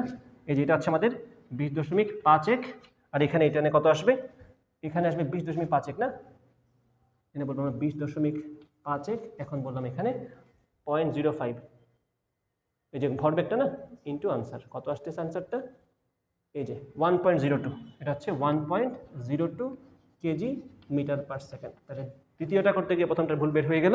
তো আমরা এখানে আবার চেঞ্জ করে 210 না, আমি এখানে কত আসবে, এখানে আমাদের আসবে 0.5 ইন্টু হাফ এম না, 0.05 হাফ এম ভি স্কোয়ার, কত কত আসছে 20.95 না, 5.1 স্কোয়ার, তাই না কত আসছে 10.51। এখানে আসবে আমাদের 10.51। তাহলে এখানে তার গতিশক্তি হচ্ছে 10.51, যখন সে মাটি টাচ করে তখন তার গতিশক্তি কত 10.51, আর যখন সে মাটি ছাড়ে তখন তার গতিশক্তি হচ্ছে 3.92। এটা রিলেভেন্ট, এটা মান দেখেই মনে হচ্ছে এটা খুবই সামথিং ইজ রং, তাই না? 210 কেমনে আসে এখানে, এত কিছু কেমনে আসলো? যাই হোক, এখন আমরা বলতে পারবো পার্থক্যটা কতটুকু হয়েছে, শক্তি এইটুকু ছিল এইটুকু এখন আছে, তার মানে কি কিছু গায়েব হয়ে গেছে। এক্ষেত্রে বলবো আমরা শক্তির পার্থক্যটা কত আসছে আমাদের, শক্তির পার্থক্যটা আমাদের আসছে এই যে 10.51 মাইনাস 3.92, 10.51 মাইনাস 3.92 কত আসছে মানটা 6.59। তো আনসার আসছে আমাদের 6.59। এই হচ্ছে শক্তি হারানো। আমরা অবশ্যই এখানে আনসার করতে পারবো যে কোন ক্ষেত্রে বলটি ভূমিতে আঘাত করার সময় অধিক শক্তি হারাবে, দ্বিতীয় ক্ষেত্রে। এখানে হারাইছে বেশি না, চট্টগ্রাম বোর্ড 2025। এখন আমরা যেটা সলভ করবো সেটা হচ্ছে বরিশাল বোর্ড 2025-এ আসছে। প্রথমে কক্ষ দেখে নিই। কতে বলছে পৃথিবীর আহ্নিক গতি কাকে বলা হয়, পৃথিবী যে অক্ষকে কেন্দ্র করে যে 24 ঘন্টা একবার প্রদক্ষিণ করে সেটাকে পৃথিবীর আহ্নিক গতি বলে। দ্বিতীয় প্রশ্ন, অসম ভরের দুটি বস্তুর ভরবেগ সমান হলে গতিশক্তিও সমান হবে কিনা ব্যাখ্যা করো। তো এটা ব্যাখ্যা করার জন্য বাংলা কথা বলার খুব একটা দরকার নেই, সূত্র ফলো করবা, আনসার চলে আসবে। কিভাবে খেয়াল করো, আমি খতে যাই, বললাম ভর কিন্তু সমান না, অসম ভর, তাই না? তো আমি এখানে m1 m2 বলবো। আর বলছে কি অসম ভরের দুটি বস্তুর ভরবেগ সমান হলে, ওকে আমরা আগে সূত্রটা মেইনটা লিখে ফেলি। গতিশক্তি সূত্র কি ই কে সমান P square divided by 2m। আশা করি সবাই এটা জানা আছে, গতিশক্তি সমান ভরবেগের বর্গ ডিভাইড বাই 2 ইন্টু ভর। ওকে, তো আমাদের প্রথম বস্তুর গতিশক্তি বললাম আমরা EK1, সেটার ক্ষেত্রে আমরা বললাম যেহেতু ভরবেগ সমান আমরা বলবো এখানে এটার ক্ষেত্রে পি আসবে P square divide by 2m1। আর দ্বিতীয় বস্তুর গতিশক্তি বললাম আমরা EK2, that would be P square divide by 2m2, কারণ বলছে অসম ভর। এখন বলছে গতিশক্তি সমান হবে কিনা ব্যাখ্যা করতে বলছে। আচ্ছা, তাহলে আমরা ইকুয়েশন 1 কে 2 দ্বারা ভাগ করি, দেখো কি হয়। আমি বললাম ইকুয়েশন 1, এটাকে বললাম ইকুয়েশন 1, এটাকে বললাম ইকুয়েশন 2। ইকুয়েশন 1 কে 2 দ্বারা ভাগ করলে কি হবে, EK1 ডিভাইডেড বাই EK2, সুন্দর করে EK1 লিখে ফেলি, EK1 বাই EK2 ভাগ করলে কি হবে বলো তো, পি স্কোয়ার কাটা যাবে, আর এটা তো উল্টা হয়ে যাবে। তো এখানে কি আসবে, উপরে আসবে m2, নিচে আসবে m1, কারণ 2 তো কাটা যাচ্ছে। সো এই যে এখান থেকে আমরা দেখতে পারতেছি যেহেতু ভর সমান না, তাহলে বোঝা যাচ্ছে গতিশক্তি হচ্ছে ভরের ব্যস্তানুপাতিক। তাহলে দুইটা অসম ভরের বস্তুর ক্ষেত্রে যদি ভরবেগ সমান হয় সেক্ষেত্রে গতিশক্তি হচ্ছে ভরের ব্যস্তানুপাতিক। তো এই সিম্পল কথাটা জাস্ট বাংলায় লিখে দিবা, দেখা যাচ্ছে সেটা বলবো। অতএব বলা যায় যে গতিশক্তি হচ্ছে ভরের ব্যস্তানুপাতিক। ভর কম হইলে গতিশক্তি বেশি হবে, ভর বেশি হইলে গতিশক্তি কম হবে। সিম্পল, 2 মার্ক পেয়ে যাবে এখান থেকে। তো গেল এটা আমাদের 2 নম্বর প্রশ্ন। আমরা এখন যাই গতে।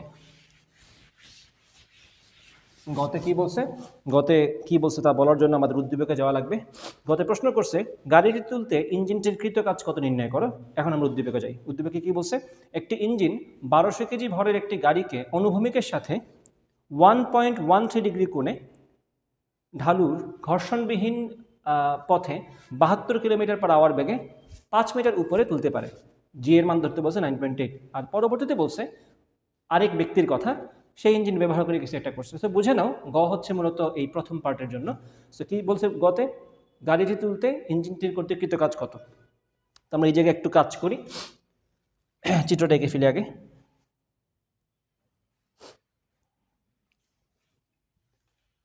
বললাম এই হচ্ছে আমাদের গ, এই হচ্ছে আমাদের, যদিও 1.13 ডিগ্রি কোণটা খুবই ছোট, বাট আমরা একটু বড় করে আঁকলাম। এটাকে আমি থিটা বললাম ফর নাও। এখন একটা গাড়িকে যখন আমরা একটা ঢালু রাস্তায়, ঘর্ষণহীন অবশ্যই, ঘর্ষণ নাই, ঢালু রাস্তায় আমি এখান থেকে তাকে এখানে নিয়ে আসছি, যেখানে এই উচ্চতা হচ্ছে 5 মিটার। কত বেগে নিয়ে আসছি তাকে আমরা এখানে, সমবেগে নিয়ে আসছি 72 কিলোমিটার/আওয়ার বেগে। তোমরা অবশ্যই এটা কনভার্ট করতে পারবা। 72 কিলোমিটার/আওয়ার মানে হচ্ছে 20 মিটার পার সেকেন্ড, ঠিক আছে। তো যেহেতু আমরা সমবেগে বস্তুটাকে উপরে উঠাইছি, এটা তোমরা মাথায় রাখবে, এটা এমসিকিউতে কাজে লাগবে। যখনই আমরা একটা ঢালু রাস্তায় একটা বস্তুকে সমবেগে উপরে উঠাবো, যেখানে কোনো ঘর্ষণ নাই, সমবেগে যদি আমি তাকে উপরে উঠাই, সেক্ষেত্রে ওই বস্তু দ্বারা কাজ, আমি যে তাকে টেনে তুলতেছি, ইঞ্জিন দ্বারা কাজ বলো অথবা মানুষের দ্বারা কাজ বলো, ওই কাজটা এক্স্যাক্টলি অভিকর্ষীয় বলের বিরুদ্ধে কাজের পজিটিভ ভার্সনটাই হবে। সিম্পল কথা, আমি যদি এটা এমসিকিউতে পাইতাম আমি কি বলতাম, আনসার কত, mgh, এটাই আমার আনসার হইতো। আমি বলতাম গতে এসে আনসার হচ্ছে mgh, কিন্তু যেহেতু এটা গতে আসছে আমার একটা ম্যাথ করা উচিত, ঠিক আছে। তো আমরা একটু স্টেপ বাই স্টেপ যাই। খেয়াল করবা, যেহেতু বস্তুর সমবেগে উঠাচ্ছি, তার মানে কি বস্তুর উপর লব্ধি বলটা কত, 0। এখন দেখতে হবে বস্তুর উপর কি কি বল আছে, কাজ বের করতে হবে কিন্তু ইঞ্জিন দ্বারা। তাহলে কোনো একটা ইঞ্জিন দ্বারা অথবা কোনো একজন মানুষ দ্বারা অথবা কোনো একটা বল দ্বারা কৃতকাজ যখন বলবে, তখন কিন্তু তোমার ওই বলের মানটা জানা থাকা লাগবে, তাই না। সো বলটা কত সেটা আমাদের একটু বুঝতে হবে। যেহেতু বস্তুর সমবেগে উঠাচ্ছি, একটু খেয়াল করবো আমরা বস্তুর উপর কি কি বল কাজ করতেছে। দেখো তো এই গাড়ির উপর কি এই বরাবর তার ওজনজনিত যে তল বরাবর উপাংশ সেটা কত, mg sin θ ক্রিয়াশীল না, তার উপর কিন্তু এটা ক্রিয়াশীল। এখন এটা তো নিচের দিকে, সেটার এগেনস্টে তুমি তাকে সমবেগে উঠাচ্ছ কেমনে, তাহলে নিশ্চয়ই তুমি এটার এক্সাক্টলি সমান পরিমাণ বল দিচ্ছ, যাতে করে লব্ধি বলটা 0 হয়ে যায় এবং তুমি তাকে সমবেগে উঠাতে পারো। তো তোমার বুঝে নিতে হবে এখানে ইঞ্জিন দ্বারা প্রযুক্ত বলটা এক্স্যাক্টলি mg sin θ, ইঞ্জিন দ্বারা প্রযুক্ত বলটা এক্স্যাক্টলি mg sin θ। তাই বলতে পারি এখানে ইঞ্জিন দ্বারা প্রযুক্ত বল অভিকর্ষীয় যে তল বরাবর উপাংশ তার সমান, সেটা কত, mg sin θ। ওকে, তাহলে বলের মান যদি আমি জেনে যাই, আমাকে তো বলছে ইঞ্জিন দ্বারা কাজটা বের করতে, তাই তো। তাই বললাম ইঞ্জিন দ্বারা প্রযুক্ত বল হচ্ছে mg sin θ। সরণটা কত, সরণটা হচ্ছে আমি যদি এখানে লেবেলিং করি, আমি বললাম এটা হচ্ছে a, এটা বললাম b, এটা বললাম c। আমি বললাম a থেকে c তে যাবে গাড়িটা, সরণটা হচ্ছে ac। বলের মান হচ্ছে mg sin θ, সরণের মান হচ্ছে ac। বল এদিকে, সরণটাও এদিকে, কোনটা কত ডিগ্রি হবে, 0 ডিগ্রি। তাই আমি বলবো এখানে অতএব ওয়ার্ক ডান বাই ইঞ্জিন কি হবে, বলের মান হচ্ছে mg sin θ, যেটা উপরের দিকে, জাস্ট মানটা বসাবো এখানে আমরা। সরণের মান হচ্ছে ac, ওকে বসাইলাম, ইন্টু cos কত ডিগ্রি, 0 ডিগ্রি, কারণ বল যেদিকে সরণটা সেদিকেই কোণ 0 ডিগ্রি হবে। এখন আমাদের কাজ হচ্ছে এসিটা বের করা। দেখো তুমি থিটা এর মান বসানোর দরকার নেই, কেন একটু বুঝতে পারবে এখনই।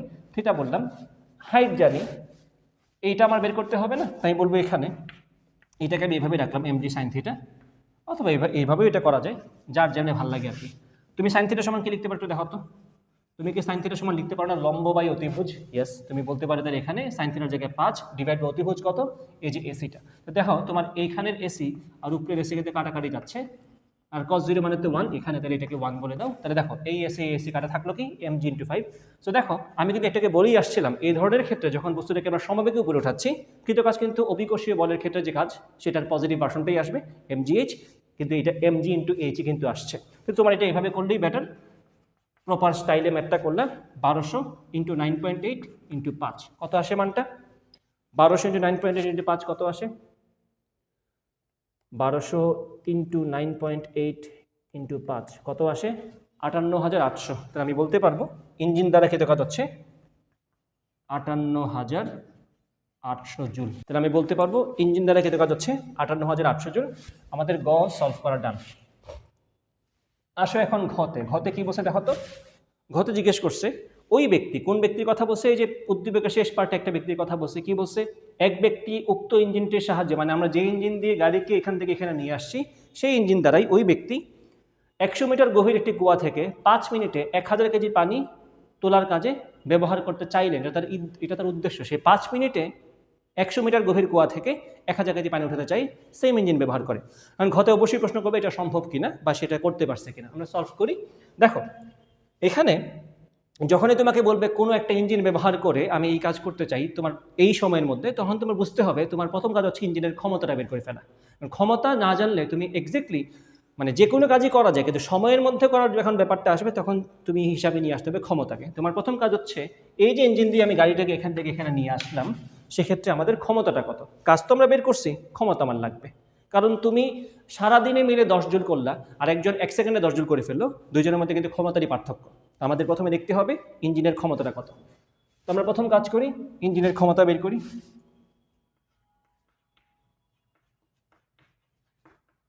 ইঞ্জিনের ক্ষমতা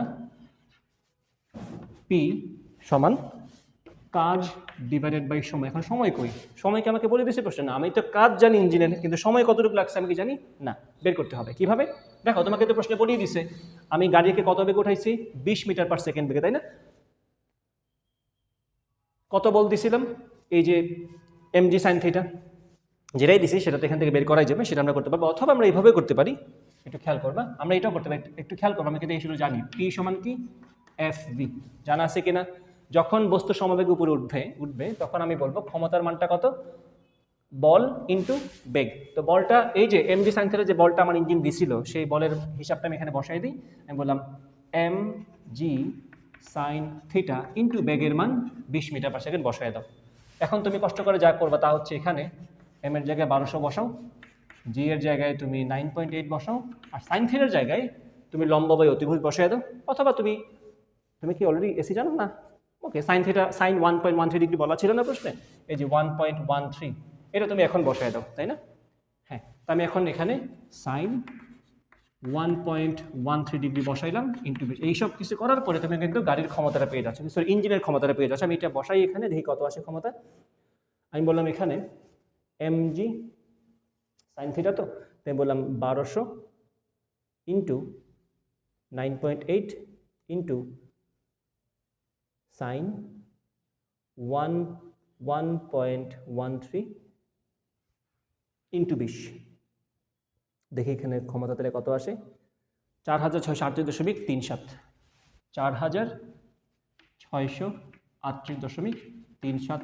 এটা হচ্ছে আমাদের গাড়িকে যে ইঞ্জিন দিয়ে উঠাইছি সেই ইঞ্জিনের ক্ষমতা। এখন প্রশ্ন হচ্ছে এটা কি এভাবে বের করতে হবে? নট নেসেসারিলি, তুমি এটা এভাবেও করতে পারতা। কেমনে?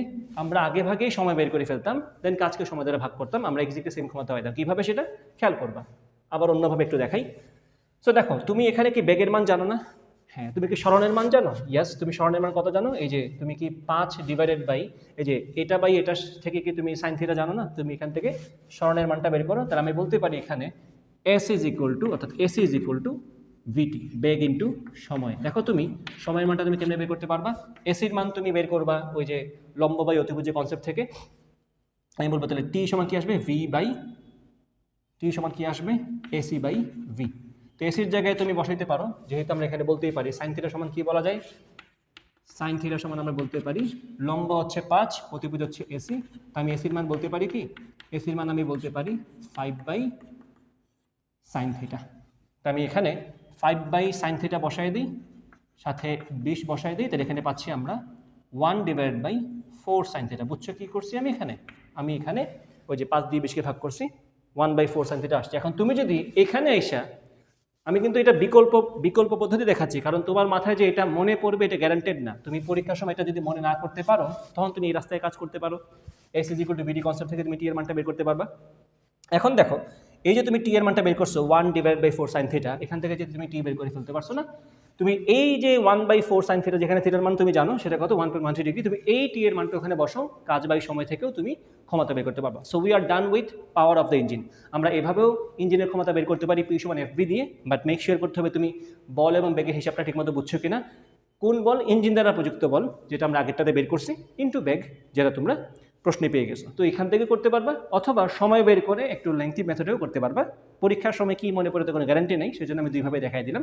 হয় এভাবে করো, না হয় এভাবে করে ওটাতে বসে ক্ষমতা বের করো। Both will do, any one will do. ক্ষমতা বের করা আমাদের ডান। আমি তাহলে ক্ষমতার মানটা রেখে বাকিটা মুছে দিই। ক্ষমতার মানটা কত? 4638.37 ওয়াট। এইটুক কথাবার্তা লেখার দরকার নেই। ক্ষমতা আমাদের কত আসছে, আমরা সলভ করে বের করছি ইঞ্জিনের ক্ষমতা কত, 4638.37 ওয়াট। এটা আমরা রেখে দিলাম।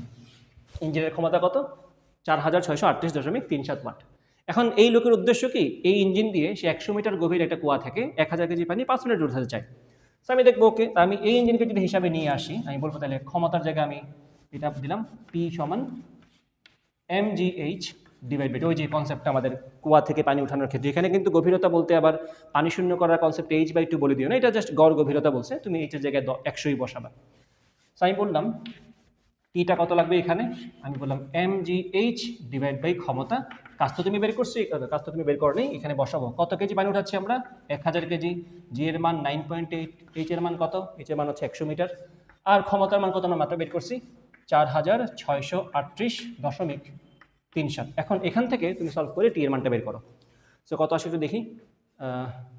1000, তার সাথে আরও দুইটা শূন্য বসাই দিই এই 100 থেকে, ইন্টু 9.8 ডিভাইডেড বাই 4638.37।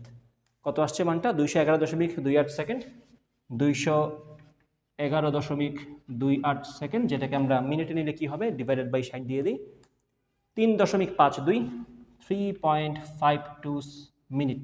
আমি নির্দ্বিধায় বলতে পারি এখানে, যেহেতু আমাদের সময়টা লাগছে কত, সময়টা লাগছে আমাদের 3.52 মিনিট, যেটা অবশ্যই লেস দেন 5 মিনিট। আমি বলতেই পারবো ওই লোক যে চাইছিল যে ইঞ্জিন ব্যবহার করে 5 মিনিটের মধ্যে এই পানি উঠাতে, সেটা করতে সক্ষম হবে, কারণ এক্ষেত্রে সময়টা 5 মিনিট থেকে অনেক কম লাগছে, ইনফ্যাক্ট 4 মিনিট থেকেও কম লাগছে তার সময়টা। ঠিক আছে, তাহলে সে, আমি বলবো এখানে ওই ব্যক্তি পানি তুলতে সক্ষম হয়েছিল। ঠিক আছে, ময়মনসিংহ বোর্ড 2025-এর প্রশ্ন এটা। প্রশ্নে বলা আছে 10 কেজি ভরের, হ্যাঁ 10 কেজি ভরের একটা বস্তুকে একটি ইঞ্জিনের সাহায্যে চিত্র অনুযায়ী একবার বি থেকে সিতে তোলা হলো, আর একবার ডি থেকে সিতে তোলা হলো, মানে দুইবার কাজ করছে, বি থেকে সিতে তুলছে একবার, ডি থেকে সিতে তুলছে আরেকবার। প্রশ্ন করছে উভয় ক্ষেত্রে ত্বরণের মানটা সেম ছিল 3 মিটার পার সেকেন্ড স্কোয়ার। আর মেজারমেন্টস গুলো চিত্রের মধ্যে বলা আছে, আমি লিখে দিব এগুলো। প্রথম প্রশ্ন হচ্ছে অসংরক্ষণশীল বল কাকে বলা হয়? যে বলের ক্ষেত্রে শক্তি সংরক্ষিত থাকে না, যে বল শক্তি সংরক্ষণ করতে পারে না সেটাকে অসংরক্ষণশীল বলা হয়। সাথে দুইটা পয়েন্ট অ্যাড করবা। অসংরক্ষণশীল বলের ক্ষেত্রে কাজের পরিমাণ পথের উপর নির্ভর করে, এবং অসংরক্ষণশীল বলের ক্ষেত্রে লুপ ভ্রমণ করলে কাজ শূন্য হয় না। এই তিনটা কথা বলে দিলে অর্থাৎ স্যারের মার্কস কাটার সুযোগ নেই। শক্তি সংরক্ষিত থাকে না, লুপ ভ্রমণে কাজ শূন্য হয় না, এবং কাজের পরিমাণ পথের উপর নির্ভর করে, তাহলে অসংরক্ষণশীল বল ডান। এটাতে আর বাংলা লিখতেছি না। খতে কি বলছে, কোন ইঞ্জিনের কর্মদক্ষতা 76% বলতে কি বোঝায়? তুমি যে ক্ষমতা দিবা সে তার 76%কে কাজে রূপান্তর করতে পারবে, এটাই হচ্ছে তার কাজ, মানে এটাই হচ্ছে তার 76% ব্যাখ্যা। তুমি এটাকে এইভাবে লিখবা, 76% মানে হচ্ছে আমরা জানি এটা সমান কি P output by P input. তুমি যে ক্ষমতা দিবা সেটা 76% কে কাজে রূপান্তর করতে পারবে।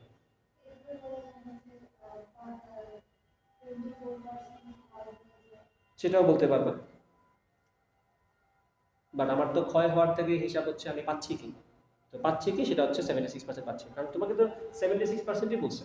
এটা বলতে কি বোঝায় আমি বলবো, আমি যা দিব ইনপুট হিসেবে যে ক্ষমতা দেওয়া হবে তার 76% কাজে রূপান্তর হবে, মানে কার্যকরভাবে আমি কতটুকু পাচ্ছি, 76% পাচ্ছি। এটা তুমি ব্যাখ্যা করতে পারবো, সমস্যা নেই। 3 নম্বর প্রশ্ন, সি বিন্দুতে বস্তুটির বিভব শক্তি কত নির্ণয় করো। তো এটা চিত্র দিলেই, তারপরে ডাটাগুলো দিয়ে দিলেই বের করতে পারবা তোমরাই। এই হচ্ছে আমাদের চিত্র, সাদা চোখ গেল।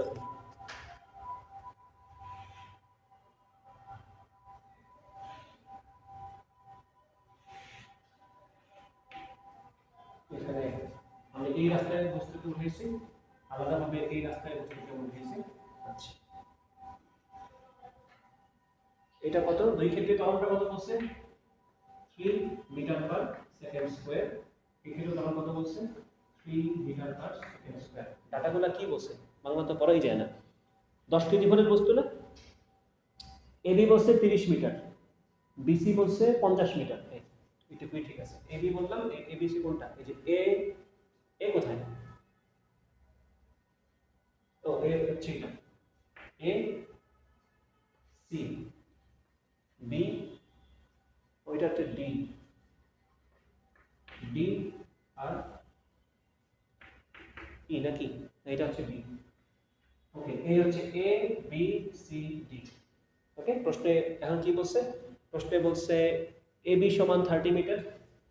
আমি ধরে নিচ্ছি ঠিকঠাক দেখা যাচ্ছে। এবি সমান 30 মিটার, কি ফালতু পিডিএফ। বিসি সমান 60 মিটার,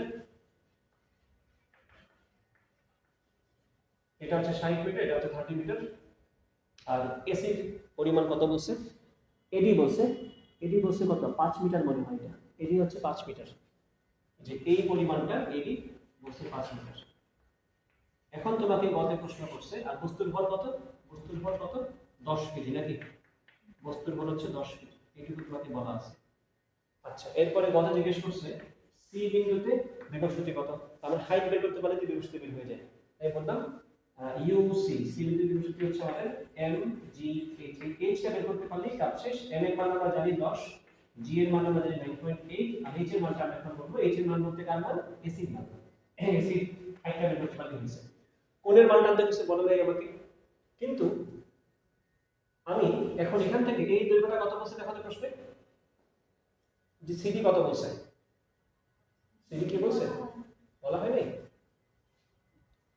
এবি বিসি, আচ্ছা এবি বলছে, ও এবি বলছে না, এবি হচ্ছে 30 মিটার, তাহলে এই পরিমাণটা আমাদের বলছে।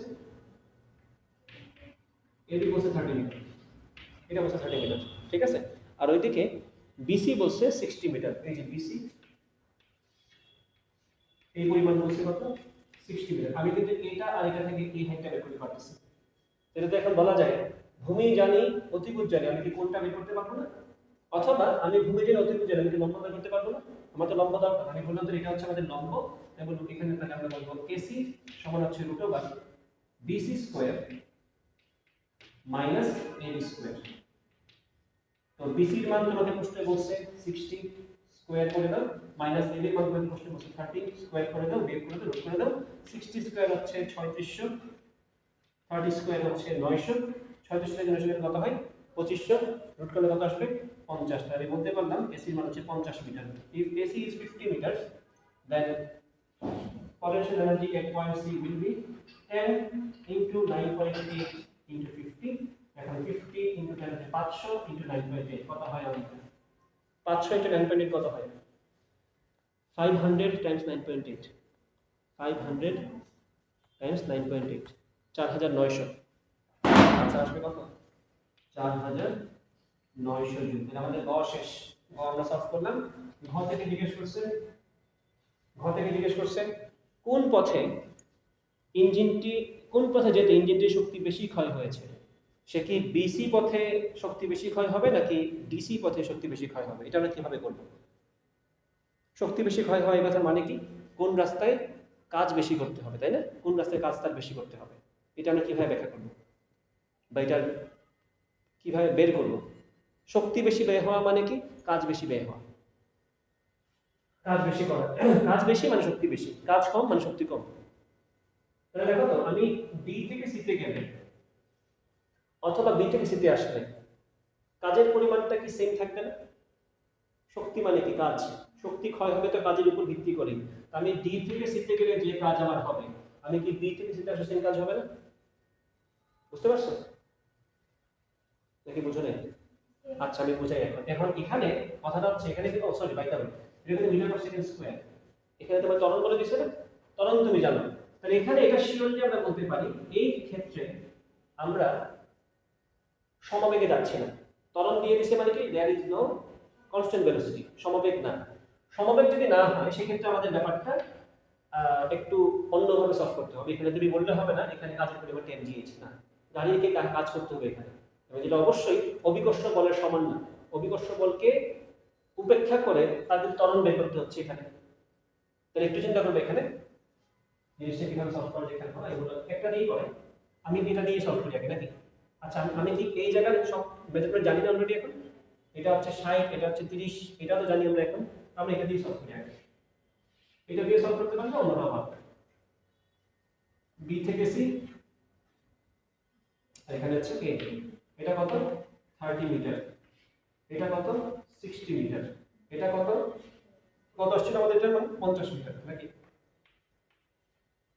একটা বস্তু বিদ্যুৎ আমি এখান থেকে এখানে নিয়ে আসি, তুমি একটা চিন্তা ভাবনা করে আমাকে বলবা কৃত কাজ সমান কি ছিল? হ্যাঁ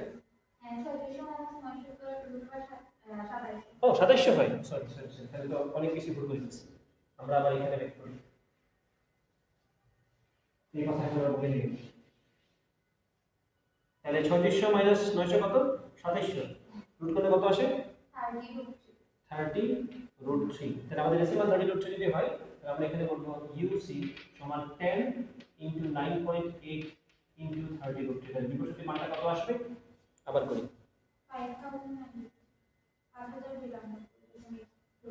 10 ইনটু 9.8 না, এটা 98 ইনটু 30√3, 30√3 কত আসবে মানটা? 5092.23, 5092.23 জুল। তাকিমা বুঝছো? এখন আসলে ঘতে কি বলছে? ঘতে বলছে কোন পথে গেলে ইঞ্জিনটির শক্তি বেশি ক্ষয় হয়েছে। তো শক্তি বেশি ব্যয় করা অথবা শক্তি বেশি ক্ষয় হওয়া এগুলা সবই কার সাথে কানেক্টেড?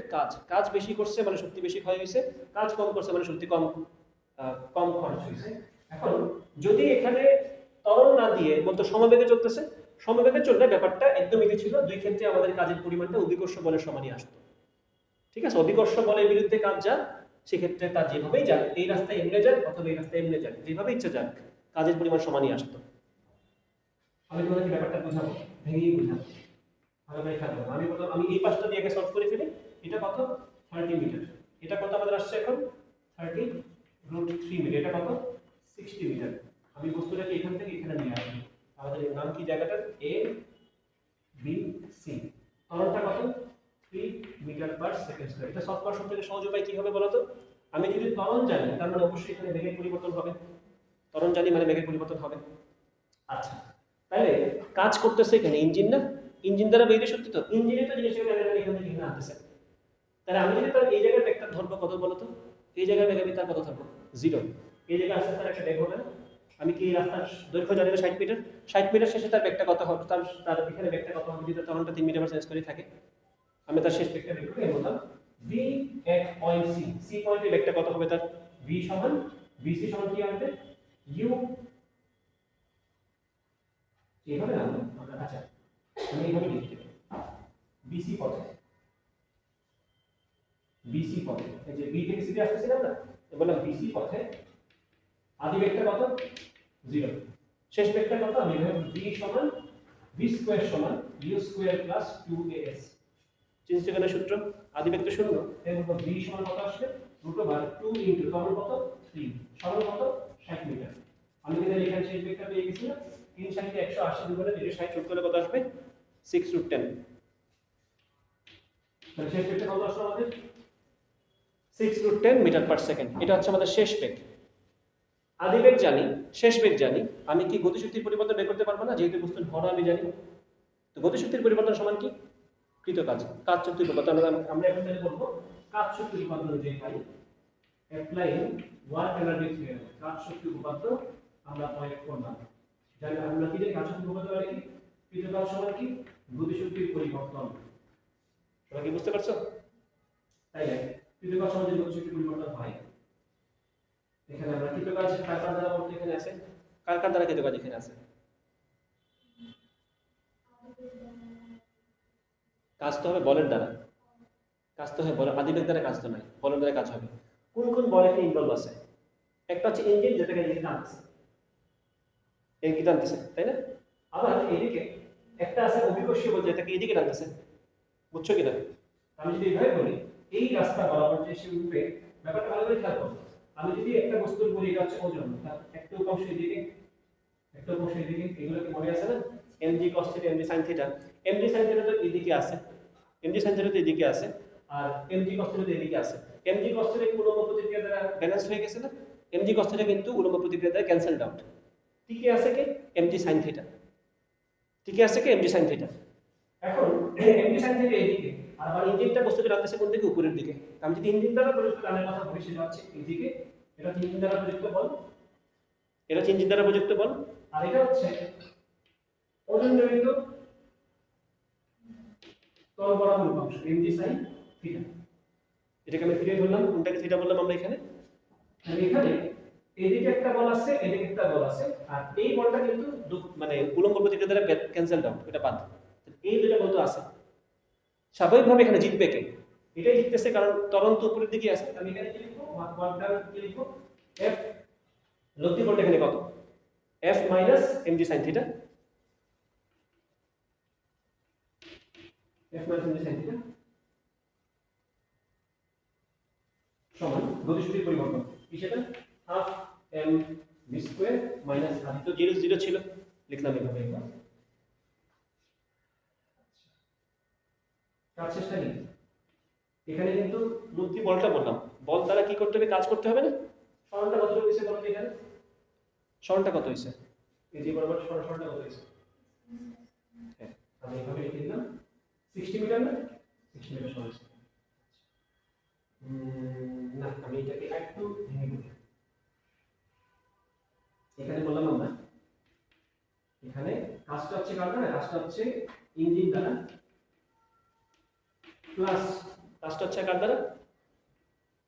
অভিকর্ষ বল দ্বারা, ভিব্রেশনাল ফোর্স দ্বারা কিন্তু কাজ এখানে এই যে সেখান থেকে এখানে আসবে, অভিকর্ষ বল দ্বারা কিন্তু কাজটা আসবে আমাদের সমান কি গতিশক্তির পরিবর্তন।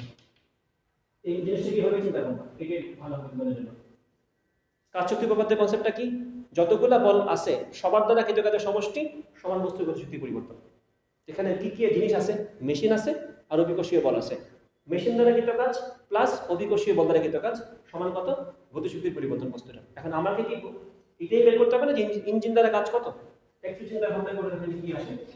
ইঞ্জিন দ্বারা এর কাজ কত হবে? ইঞ্জিন দ্বারা প্রযুক্ত বল, ইঞ্জিন দ্বারা প্রযুক্ত বল ইনটু সরণ, সরণটা কত হবে? এখন প্রশ্ন হচ্ছে ইঞ্জিন দ্বারা প্রযুক্ত বলটা কি কনস্ট্যান্ট?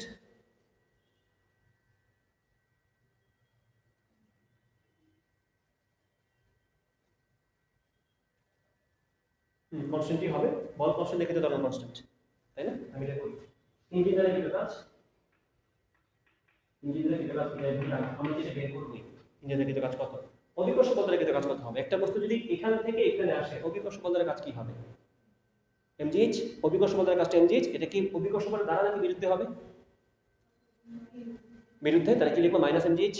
আমি এখানে একবার লিখে দেব মাইনাস mgh সমান কি গতিশক্তির পরিবর্তন। এটা আমরা বের করতে পারবো, আমরা তো শেষ পেক জানি। শেষ পেক আমরা বের করছি কোথায়? এই যে এখানে বের করা আছে, তাই বলবো এখানে half mg square, half mg square minus 0। এখন জাস্ট সলভ করে এই ডাব্লিউ ইঞ্জিনটা বের করো। এই ক্ষেত্রে ডাব্লিউ ইঞ্জিনটা কত আসছে? এটা আসলে half mv square plus mgh। এই হচ্ছে এই ক্ষেত্রে ইঞ্জিনের কাজ গতিশক্তি, এই যে যেটাই আসছে সলভ করে যেভাবে আসছে, এখন মানটা বের করে যোগ করে দাও। তো কত আসবে মানটা? হাফ ইনটু বস্তুর ভর 10 আর v স্কয়ার কত? 6 রুট 10 স্কয়ার কত হয়? 36 360 দেখেন প্লাস mgh n কত? 10 ইনটু g এর মান, g এর মান আমি কত ধরছি একটু আগে? 10 ধরছি না? এই আমি g এর মান কত ধরছিলাম? এই ধরো কোনো সমস্যা নেই। h এর মানটা কত? h এর মানটা কত? 30√3। দেখেন মানটা কত আসে? যেটা যোগ করার পরে কত আসছে? 6892। তাহলে এই হচ্ছে আমাদের অবরণ কাজ। এর কাজটা কাজ কত? আচ্ছা 0.23 রাখো, 0.23 যোগ এটা কাটার কাজ কোন রাস্তায়? বিসি পথে। বিসি পথে যেটার কাজ হচ্ছে এটা, বুঝতে পারছো? গেল। এখন আমাদের হিসাব করতে এটার সাথে কম্পাইল করতে হবে। সো বিসি পথে হিসাব করলাম, ডিসি পথে তোমরা হিসাব করো। এখন খাতায় করো।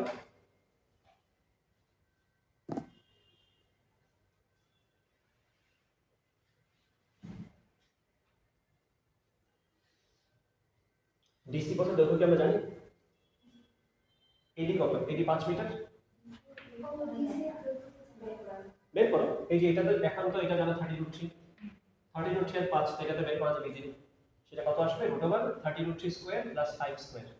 আমাদের ডিসি রাস্তার দৈর্ঘ্যটা বের করে ফেললাম এটা করে আসছে। হ্যাঁ এডি 6 ছিল, এডি 5 মিটার, এডি 5 তো 6 কই পাইছো তোমরা? সো ডিসি এর মানটা কত আসবে? √5 স্কয়ার প্লাস 30√3 স্কয়ার। কত আসবে এখানে মানটা? √25 প্লাস এটা কত? 900 × 3 কত? 2700 না? কি ফালতু মান আসছে এখানে? 2700 ঠিকই তো আছে। এনে মানটা কত আসে? ডিসির মানটা কত আসে? 25 প্লাস 2700 2725। কোনো সুন্দর জিনিস নাই এখানে, রুটওয়ালা কিছু আসে না। হ্যাঁ হ্যাঁ এইভাবেই বলো 5√107। আনসার এইভাবে দেখতে ভালো আর কি। ডিসি বের করলাম, ঠিক আছে তো?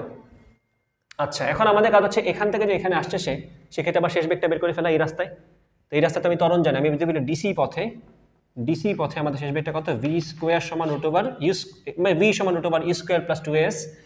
তাহলে আমি বললাম এখানে আদিবেগ 0, 2 × ত্বরণ হচ্ছে 3। এখানে সরণের মানটা কত? এই যে ডিসির রাস্তা কত? 5√107। এখানে আসবে 5√107। বলো তো এখানে আনসার ওভারঅল কত আসে আমাদের? 17.61।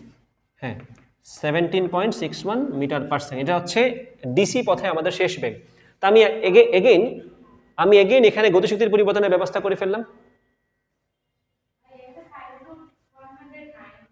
9 আচ্ছা লিখো 109, এখানে লিখো 109,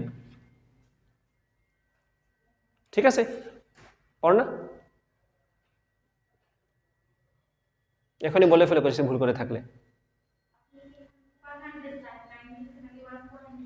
109 লিখছি, বিন্দু না এটা 0, 109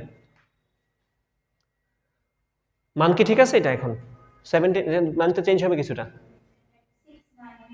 69। আচ্ছা 69 আসলো, ভেরি গুড। ওকে তাহলে আমরা এই রাস্তায় শেষ বেগটা পেয়ে গেছি। তাহলে আমাদের গতিশক্তির পরিবর্তনের ব্যবস্থা হয়ে গেছে নাকি? এখন আমরা আবার বলবো এখানে কাজ শক্তি উপপাদ্য আমরা অ্যাপ্লাই করবো। কি বলবো এখানে? কার দ্বারা কৃত কাজ? ইঞ্জিন দ্বারা কৃত কাজ প্লাস অভিকর্ষীয় বল দ্বারা কৃত কাজ সমান গতিশক্তির পরিবর্তন ডেল্টা ই কে। এখন জাস্ট দেখে দেখে বসাও। এখানেও আমরা আলাদাভাবে ইঞ্জিন দ্বারা কৃত কাজটা বের করে ফেলতে পারবো। ইঞ্জিন দ্বারা কৃত কাজ প্লাস অভিকর্ষ বল দ্বারা কৃত কাজ কত হবে? সেম হবে না? এখানে অভিকর্ষ বল দ্বারা কৃত কাজটা সেম তো mgh, বাট এটাকে মাইনাস থেকে প্লাস হবে, মাইনাস mg ইন্টু এইচ সমান গতিশক্তির পরিবর্তন শেষ হচ্ছে যেটা আমরা বের করলাম হাফ m এটার square, half m 17.69 square minus 0। এটা সলভ করলে কি আমরা আবার আলাদাভাবে এখানে ইঞ্জিন দ্বারা কৃত কাজ পাবো না?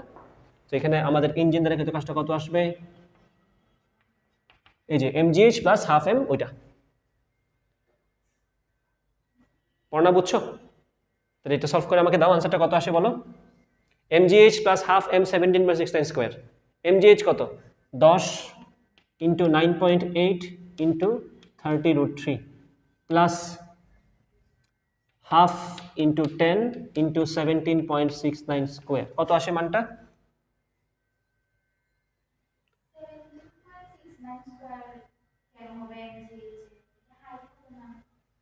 হ্যাঁ তো আমি তো 30√3 লিখছি। হ্যাঁ 6656.90। আচ্ছা এই হচ্ছে আমাদের এই ক্ষেত্রে কৃত কাজ। দুই ক্ষেত্রে কৃত কাজ কি সেম? পেস্ট লাগাইছো কেন দেখো মানের মধ্যে, ঠিক আছে? তা অবশ্যই মান আলাদা আসবে। ত্বরণ থাকা মানেই হচ্ছে সমবেগ না, সমবেগ না মানেই দুই রাস্তায় আলাদা কাজ আসবে ইঞ্জিন দ্বারা। আর যদি বলতো আমরা ইঞ্জিন দ্বারা বস্তুটাকে ধীরে ধীরে উপরে উঠাইছি, এ কথার মানে কি বলতো? সমবেগে উপরে উঠানো অথবা ধীরে ধীরে উপরে উঠানো, এ কথার মানে কি? তখন কি বলতাম আমরা? তখন বলতাম না না না, তখন ত্বরণ তো শূন্য, সেটা ঠিক আছে, কিন্তু তখন এই ক্ষেত্রে কাজ যা আসতো এক্ষেত্রে কাজ তাই আসতো, কারণ দুই ক্ষেত্রে সে অভিকর্ষ বলে বিরুদ্ধে কাজ করতে একলা। তাহলে সমবেগ থাকলে এত কিছু করতে হইতো না। সবাই কি বুঝছো? আচ্ছা গেল। এটা কত নাম্বার? এটা কোন বোর্ডের প্রশ্ন ছিল? এদিকে মনোযোগ দাও।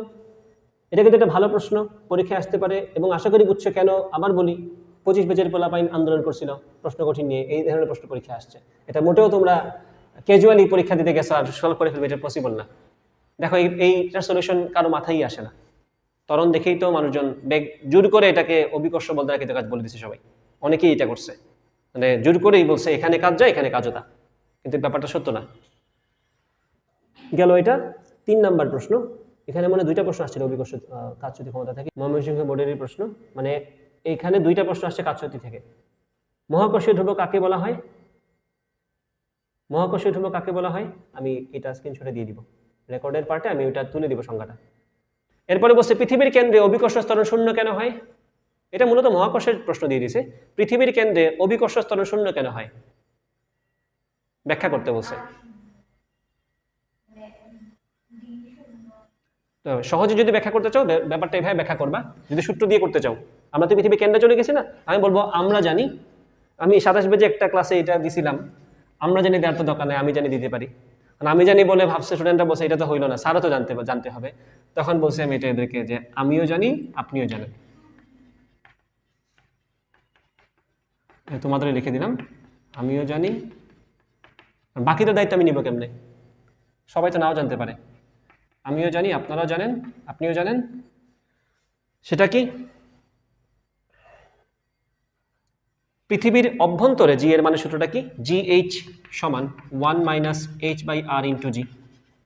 এখান থেকে তুমি এখন বলবা, চিত্রটা এঁকে দিতে পারো, চিত্র এঁকে দিলেই ভালো, যে যেখানে আমরা এটা দ্বারা গভীরতা বোঝাচ্ছি। তো আমি যদি কেন্দ্রে চলে আসি, তাহলে কেন্দ্রে আমরা বলবো কেন্দ্রে h সমান কিন্তু r, সেই জায়গায় যদি আমি এখানে r বসে দিই, অতএব সেক্ষেত্রে কেন্দ্রে GH সমান কি আসবে? 1 - r/r × g। আনসার হচ্ছে 0। এইভাবে সহজে ব্যাখ্যা করে দিতে পারবা। বাংলা কথা থেকে এটার এই কথার ভ্যালু বেশি। বাংলা কথা বলে বুঝাইতে অনেক কথা বলা লাগবে, তোমার অত কনসেপ্ট তোমার দরকার নেই বোঝানোর, এইভাবে লিখে দিতে পারো। তারপরে আমি ভালো আনসারটা লিখে দিব না, এটাও থাকবে ওটাও দিয়ে দিও, ঠিক আছে? 3 নম্বরে আসো। এই বিন্দুতে দোলকটির বিভব শক্তি কত? এটা কিন্তু আমরা করছিলাম, মনে আছে কিনা? এখানে এই এই এইটা ছাপানোর দরকারটা কি ছিল তাদের? কি করছে এগুলা? হাই এখানে কোনটন দিয়ে দিছে না, 1 মিটার 2 মিটার, এটা কোনটন কিছু দেখা যায় না। যাই হোক, আর এই সেম কনসেপ্ট থেকে কিন্তু প্রশ্ন তোমাকে পর্যাবৃত্ত গতি থেকেও দিতে পারে। সো পর্যাবৃত্ত গতি পড়ার সময় আমি এগুলা পড়ানোর সময় দেখাবো কোনটা পর্যাবৃত্ত গতি দিয়ে করার সুযোগই নেই, কোনটা পর্যাবৃত্ত গতি দিয়ে না করতে পারলে কাজশক্তি দিয়ে করতে হবে। কাজশক্তি দিয়ে করলে তুমি কোনো সময় আটকাবে না, কাজশক্তি কোনো সময় তোমার সাথে এখানে ভুল আনসার নিয়ে আসবে না। বাট যদি কোনো একটা প্রবলেম পর্যাবৃত্ত গতি দিয়ে করা না যায়, আর তুমি সরলসন্ধিত স্পন্দন ধরে করা না যায়, আর তুমি সরলসন্ধিত স্পন্দন ধরে করে ফেলো, আনসার কিন্তু ভুল আসবে। ধরো সরলসন্ধিত স্পন্দন কখন? যখন কোণের মানটা 4 ডিগ্রি থেকে কম অথবা 4 ডিগ্রি ম্যাক্সিমাম। কোণের মান 30 ডিগ্রি দিলে তুমি কি পর্যাবৃত্ত সরলসন্ধিত স্পন্দনে করতে পারবা? তাহলে সরলসন্ধিত স্পন্দন ধর যে সূত্রটা V সমান ওমেগা ইন্টু √, কি জানি ছিল না একটা সূত্র, s² - y², এই সূত্র তুমি তখন অ্যাপ্লাই করতে পারবা যখন তুমি শিওর এটা SHM বা simple harmonic motion. If that is not simple harmonic motion, আর তুমি এটা অ্যাপ্লাই করে কাজ করো, আনসার ভুল আসবে। কিন্তু সিম্পল হারমোনিক মোশন কিনা তুমি বুঝাও নাই, কাজশক্তি ধরে কাজ করে ফেলছো, কাজশক্তি চ্যাপ্টারের কনসেপ্ট দিয়ে কাজ করে ফেলছো, ভুল আসবে না। কাজশক্তিটা হচ্ছে ইউনিভার্সালের মতো, মানে এটা পর্যাবৃত্ত গতিতেও কাজে লাগবে, ওই চ্যাপ্টারেও কাজে লাগবে।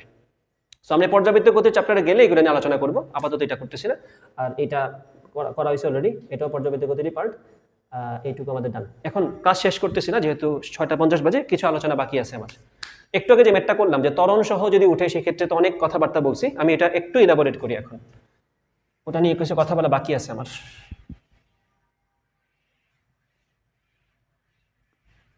আর রেকর্ডের পার্টে কতটুকু আসছে আমি সেটাও শিওর না, আওয়াজ তো আসে নাই ভালো মতো। 2টা কেস দিই আমি তোমাদেরকে, আমি 2 পাশ থেকে না দিয়ে 1 পাশ দিয়ে দিব। এখন ধরো বললাম এটা তল এভাবে রাখা আছে, এটা একটা, একই রকম ঘটনা এখানে আরেকটা। আমি যদি বলি আমি একটা বস্তুকে এখান থেকে জাস্ট এখানে নিয়ে আসছি, যেখানে এখানে তোমার আমি কোণ টোন সব বলে দিই, এটা 30 ডিগ্রি বলে দিলাম, এখানেও বললাম 30 ডিগ্রি কোণ। এখানে তোমাকে বর্ণনা করার সময় বলছে এই 2 কেজি ভরের বস্তুটাকে আমরা জাস্ট এখান থেকে এখানে নিয়ে আসছি, যেখানে এই জায়গার হাইট হচ্ছে কত? 10 মিটার। এখানে সেম গল্প, এটার হাইট কত? 10 মিটার। সব কথাবার্তা সেম, এখানেও 2 কেজি ভরের বস্তু ছিল। পার্থক্য হচ্ছে এখানে আমরা বস্তুটাকে জাস্ট ধীরে ধীরে উঠাই নিয়ে আসছি অথবা সমবেগে উঠাই নিয়ে আসছি। সমবেগ মানে কি? ত্বরণ শূন্য। তো এখানে আমরা কাজ করব সমবেগে, আর এখানে আমরা কাজ করব সমত্বরণে।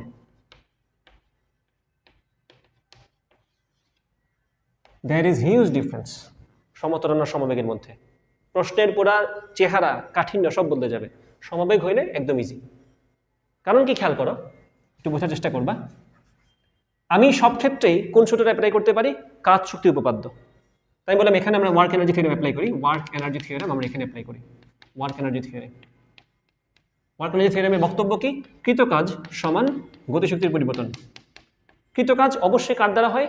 বলের দ্বারা হয়। কয়টা বল? যতগুলো বল এক্সিস্ট করছে ততগুলো দ্বারা। তো এই যে ঘটনা, আমি বস্তুটাকে এখান থেকে এখানে নিয়ে আসবো, কি কি বল এখানে ইনভলভ আছে?